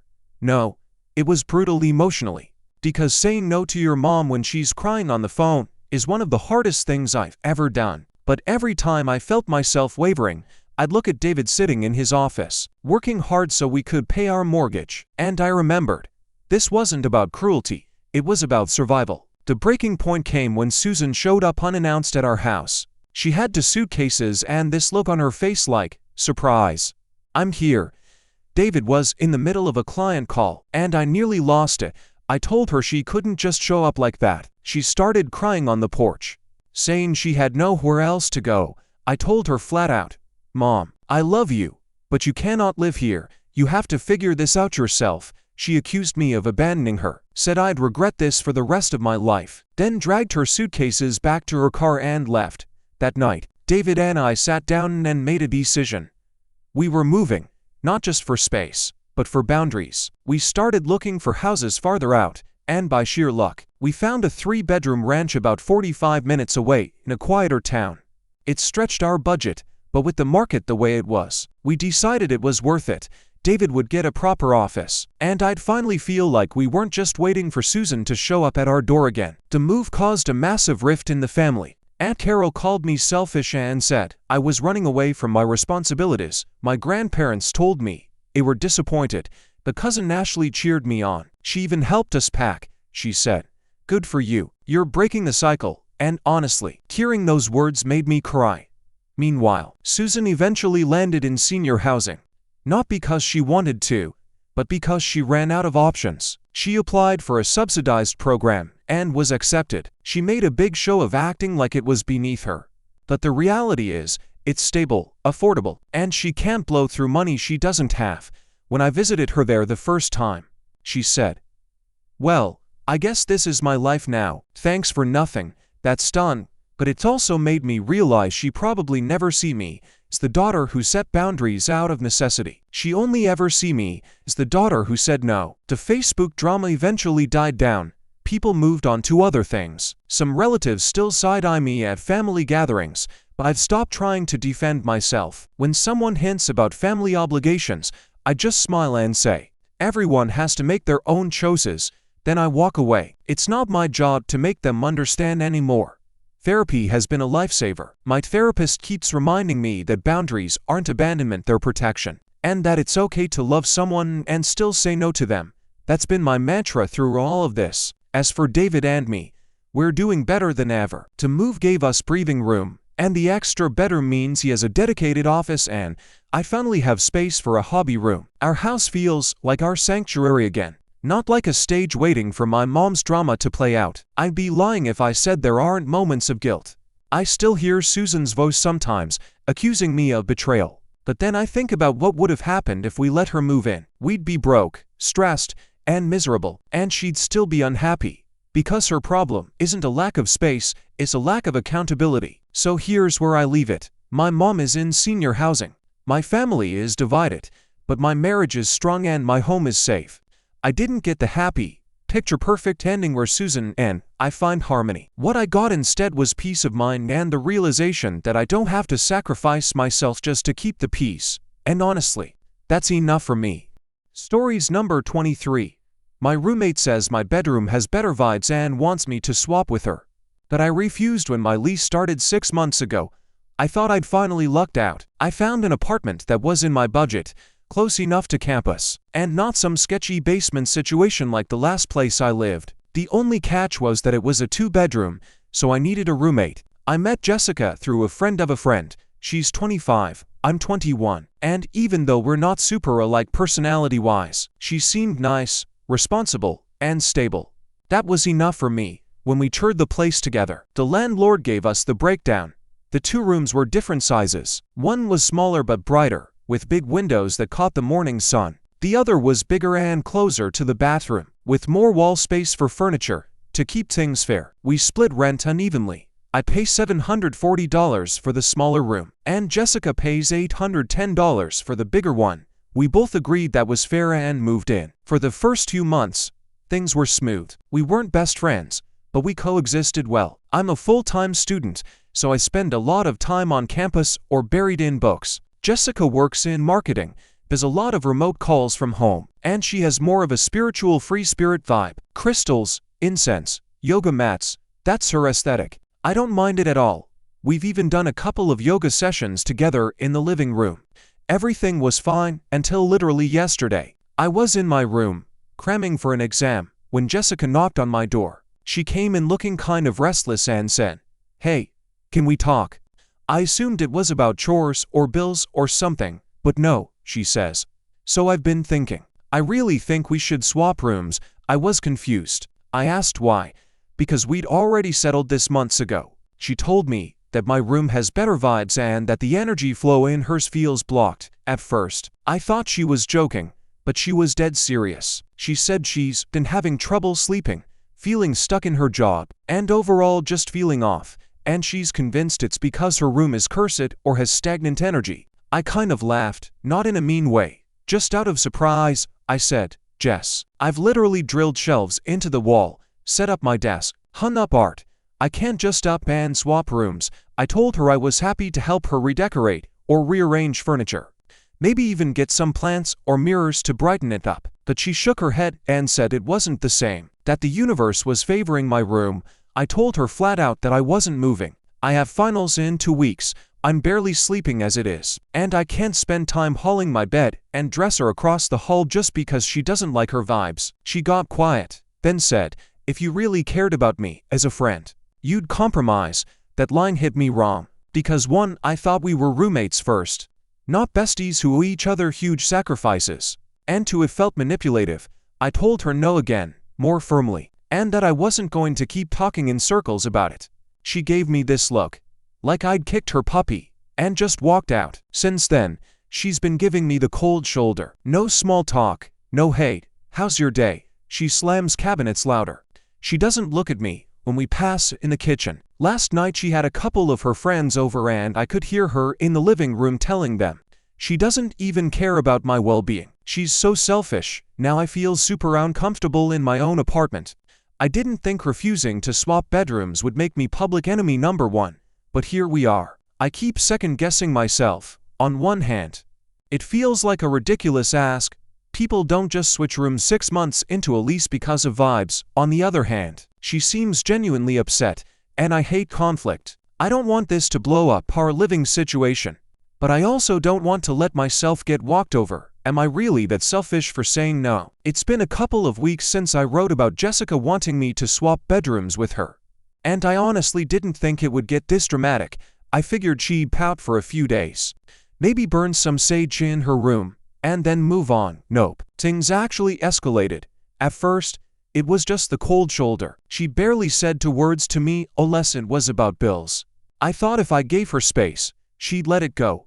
Instead, she started making little digs. For example, I had a couple of friends over to study, and she walked through the living room and said loudly, "Must be nice living in the good energy room. Some of us are stuck." My friends gave me the side eye like, "What's that about?" I just shrugged it off. Then came the cleansing. One night, around 11:30, I heard banging and chanting. I came out of my room to find her in the hallway with incense, banging a pot lid with a spoon, and saying something about driving out stagnant energy. She saw me and said, "Don't worry, I'm not cleansing your room, just trying to clear my." I went back in my room because honestly, not my business, but my hair smelled like smoke the next morning and my clothes picked it up too. A few days later, she cornered me in the kitchen. She said, "Look, I've been thinking, and I really need this room switch for my mental health." She had this whole speech prepared about how she was spiraling, how the energy imbalance was hurting her work life and sleep, how she couldn't grow spiritually in her room. She even offered to pay the higher rent if we swapped. I told her again, no. I said I wasn't about to uproot my space mid-semester, especially with finals around the corner, and that her room is fine. That's when she got nasty. She said, "You're just selfish. You only care about yourself. You don't even care about our friendship." I snapped back and said, "Jess, we're roommates, not soulmates. I'm not going to rearrange my entire life because you don't like your vibes." She stormed off, slammed her door, and that was the last real conversation we had. Since then, she's been doing this thing where she tries to recruit people to her side. She told our landlord that the room allocation wasn't fair, which made him call me. Luckily, When I explained the situation, he shut it down and said, "The lease is signed. Nothing changes unless you both agree." He actually sounded annoyed with her. She also invited a couple of mutual friends over and basically ambushed me in the living room. One of them, Mia, said, "Come on, why don't you just switch? It's not a big deal." I said, "If it's not a big deal, then why doesn't Jessica just make her room work?" Jessica glared at me and muttered something about closed-off energy. It was awkward as hell, and I ended up leaving for the library just to escape. The weirdest part, she started sleeping on the couch some nights instead of in her room. She says it feels lighter in the common space. I came out one morning and found her curled up under a blanket with her laptop on the coffee table. And she said, "I just needed a break from the heavy energy in there."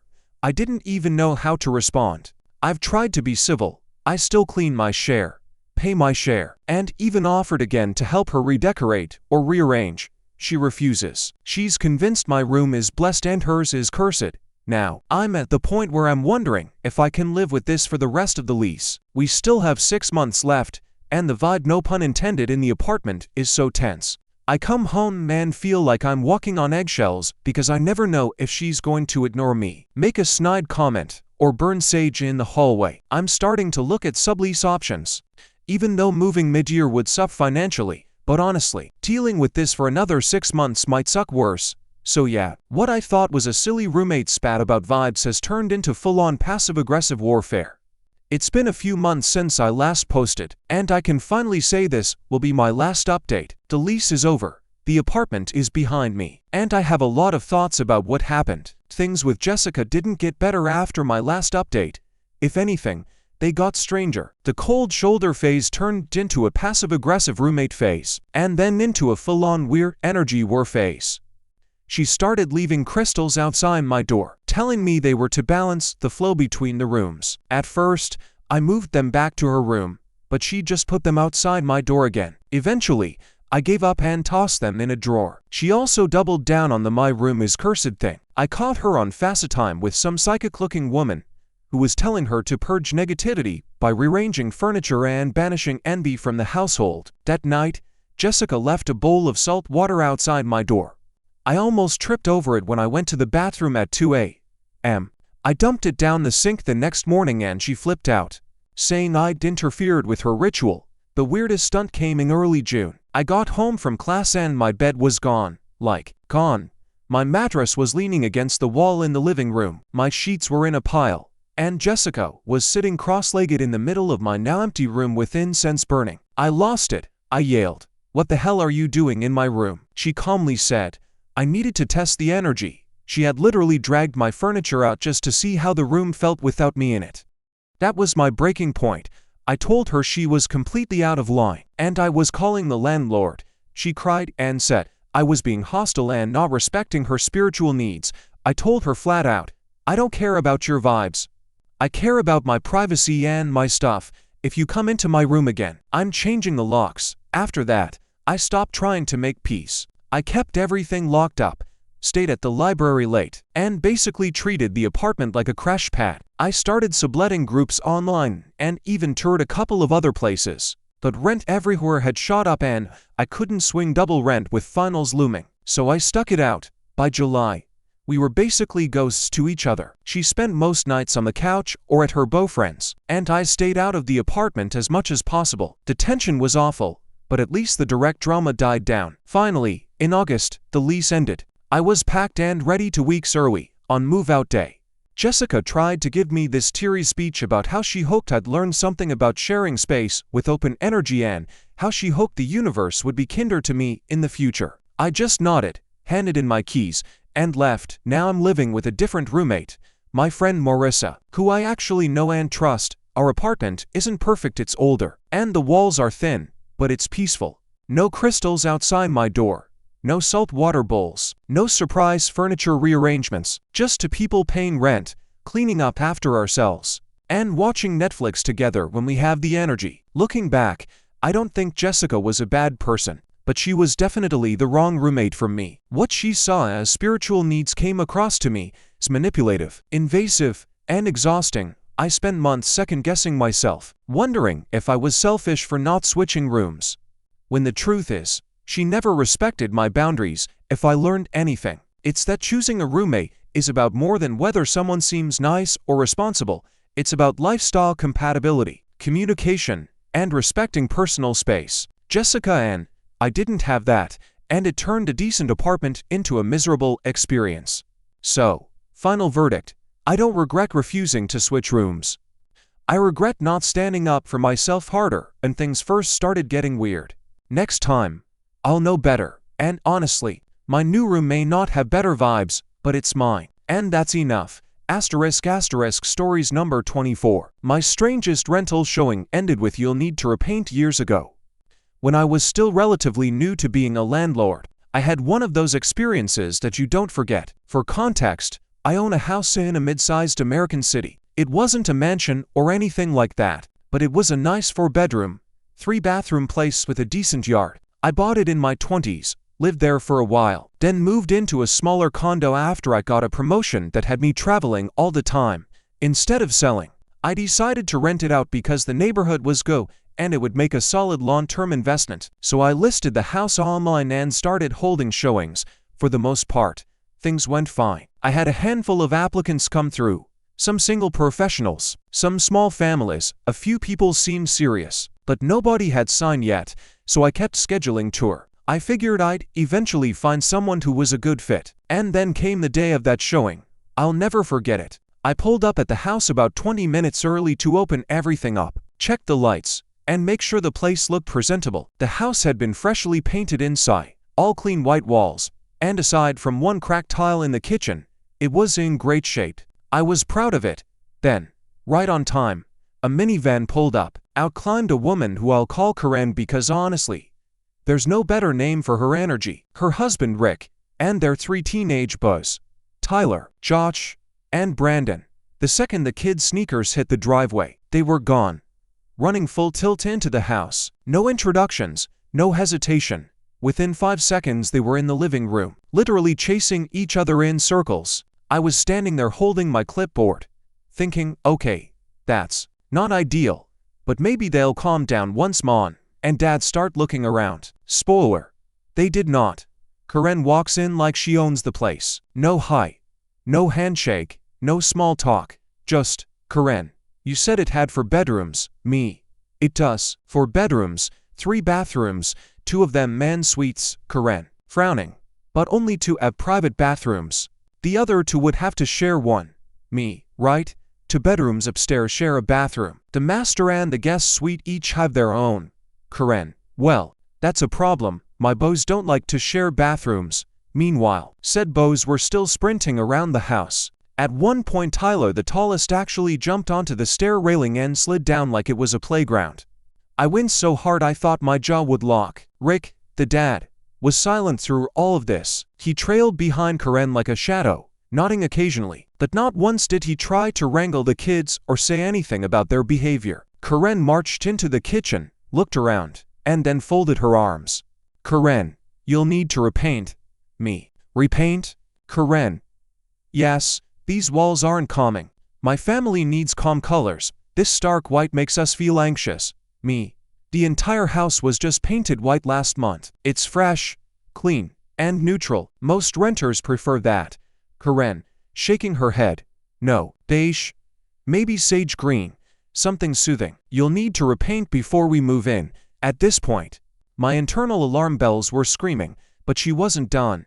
Karen, also, the flooring in here is cracked. She pointed dramatically at one tile in the kitchen. One tile, out of the entire kitchen floor. Me, yes, there's a cracked tile. It's cosmetic, doesn't affect the structure. Easy to replace. Karen, that won't work for us. You'll need to redo the flooring. I just stared at her for a second, trying to figure out if she was serious. She was. Karen, so here's what you'll need to do. Repaint everything. Redo the flooring in the kitchen, and add a bathroom upstairs so my boys don't have to share. Then we'll take it. Me, excuse me? Karen, we'll rent it, but only if you make the changes. It has to fit our needs. Rick nodded like this was a perfectly reasonable negotiation tactic. Tyler, Josh, and Brandon were now upstairs stomping around so loudly I thought they were going to come through the ceiling. I tried to keep my voice polite but firm. Me, I'm sorry, but I'm not making those changes. The house is move-in ready as it stands. If it doesn't work for your family, that's fine. But it sounds like this may not be the right fit for you. Karen's face hardened. She actually scoffed at me. Karen, so you're just going to let a good tenant walk away because you won't make a few simple changes? Me? Adding a bathroom is not a simple change. And repainting an entire house that was just tainted is not happening. Karen, well then, I guess you don't really want renters. Me? I want renters who are a good fit. I don't think this is going to work out. Thank you for your time. I walked them to the door. Though the boys were reluctant to leave because they were still treating the place like an indoor jungle gym. Finally, they piled back into their minivan. Karen muttered something about unreasonable landlords as she slammed the door. Rick never said a single word. I locked the door behind them, took one deep breath, and then just started laughing. Like actual belly laughing. Because the audacity was unreal. This woman wanted me to repaint my freshly painted house, replace the entire kitchen floor over one cracked tile, and add a whole new bathroom, just so her teenage sons wouldn't have to share. The kicker, later that week, she actually called me back, left a voicemail saying they'd decided to be flexible and would take the house if I repainted and fixed the kitchen floor. We'll let the bathroom go. For now. I didn't call her back. A month later, I rented to a young couple, Aaron and Matt, who absolutely loved the house just as it was. They signed a lease, moved in, and treated the place with respect until they eventually bought a home of their own. But I will never forget Karen, Rick, and the 3 chaos demons. Whenever I hear people complain about landlords being picky about tenants, I think about that day and smile, because sometimes it's not the landlord being picky. Sometimes it's the tenants being absolutely out of their minds. Update.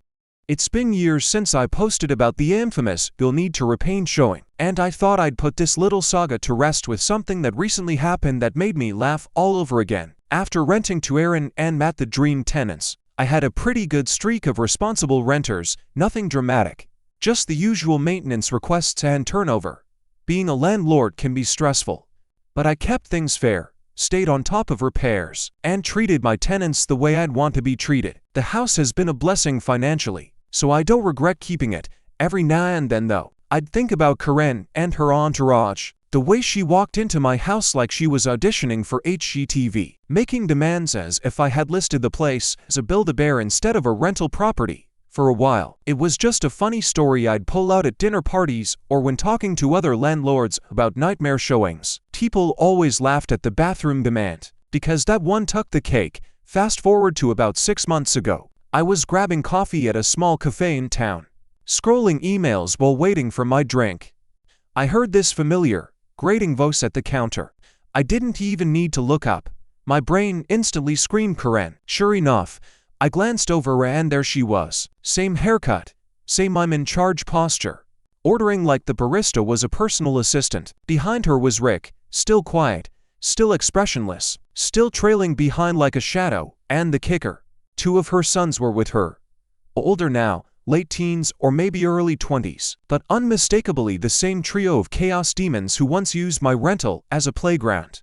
They weren't running around this time, but the energy was the same. Restless, loud, too much. I almost didn't say anything, but curiosity got the better of me when she stepped to the side waiting for her drink. I walked past and said, "Hey, weren't you the one who toured my house a few years ago?"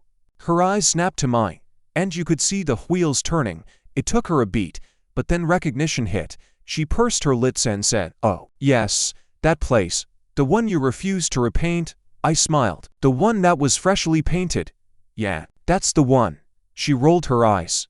"Well, we found a much bigger place anyway. Needed more bathrooms. Woes can't share." She gestured behind her like they were royalty. Her sons, for their part, didn't seem like they were on the path to being brain surgeons. Tyler was arguing with Brandon about a video game, and Josh was hunched over his phone, earbuds in, ignoring everyone.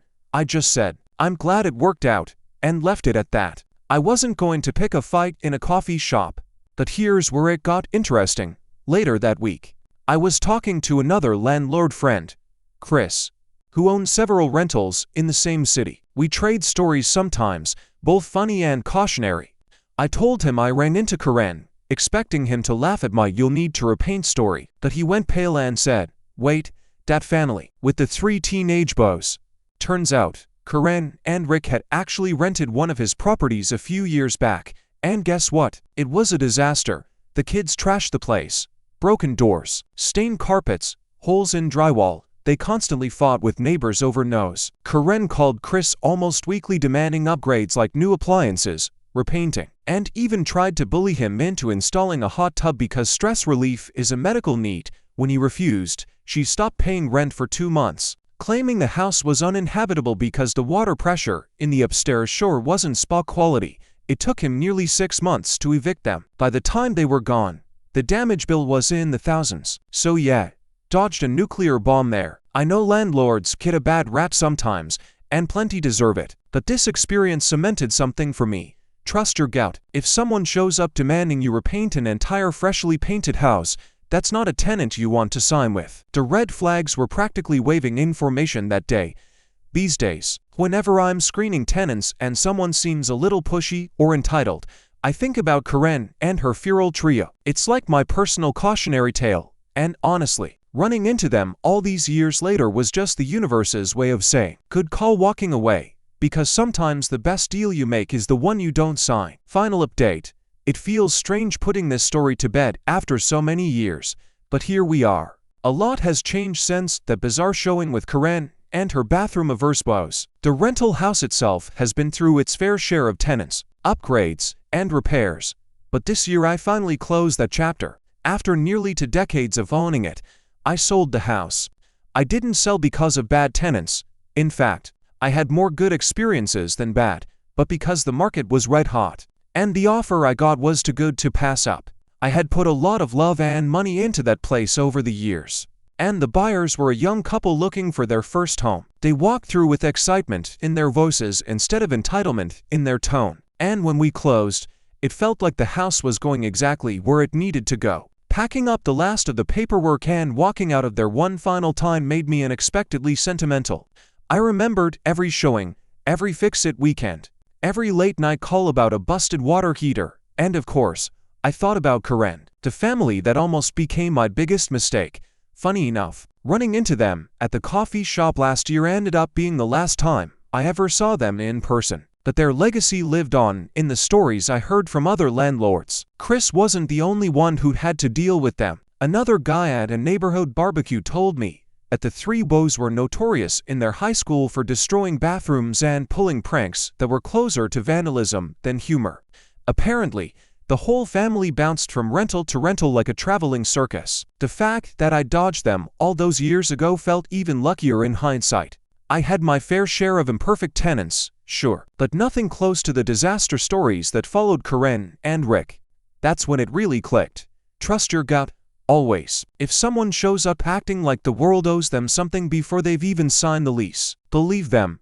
People show you who they are faster than they think. Over the years, I had some wonderful tenants who restored my faith in humanity. Erin and Matt, the first renters after Karen's showing, are still friends of mine to this day. They came to my backyard barbecues, sent Christmas cards even after they bought their own home, and their daughter even babysat for my niece once. Compare that to what life would have been if I'd caved to Karen's demands.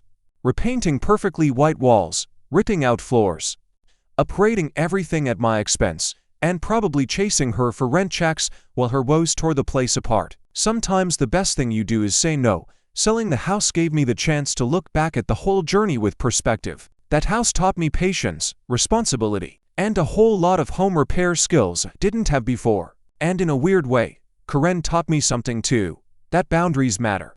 You don't have to bend over backwards to please people who clearly don't respect you. It's been years now, and I'll probably never see Karen or her bathroom-phobic crew again. But that single showing lives rent-free, pun intended, in my head as the ultimate landlord cautionary tale. And now, it's just a funny story to laugh about, with the satisfaction of knowing I never gave her the chance to wreck my life. So, to anyone out there who rents or leases, trust your instincts. The "no thanks" I gave her all those years ago was one of the smartest 2 words I ever said. And with that, the saga of Karen is officially closed.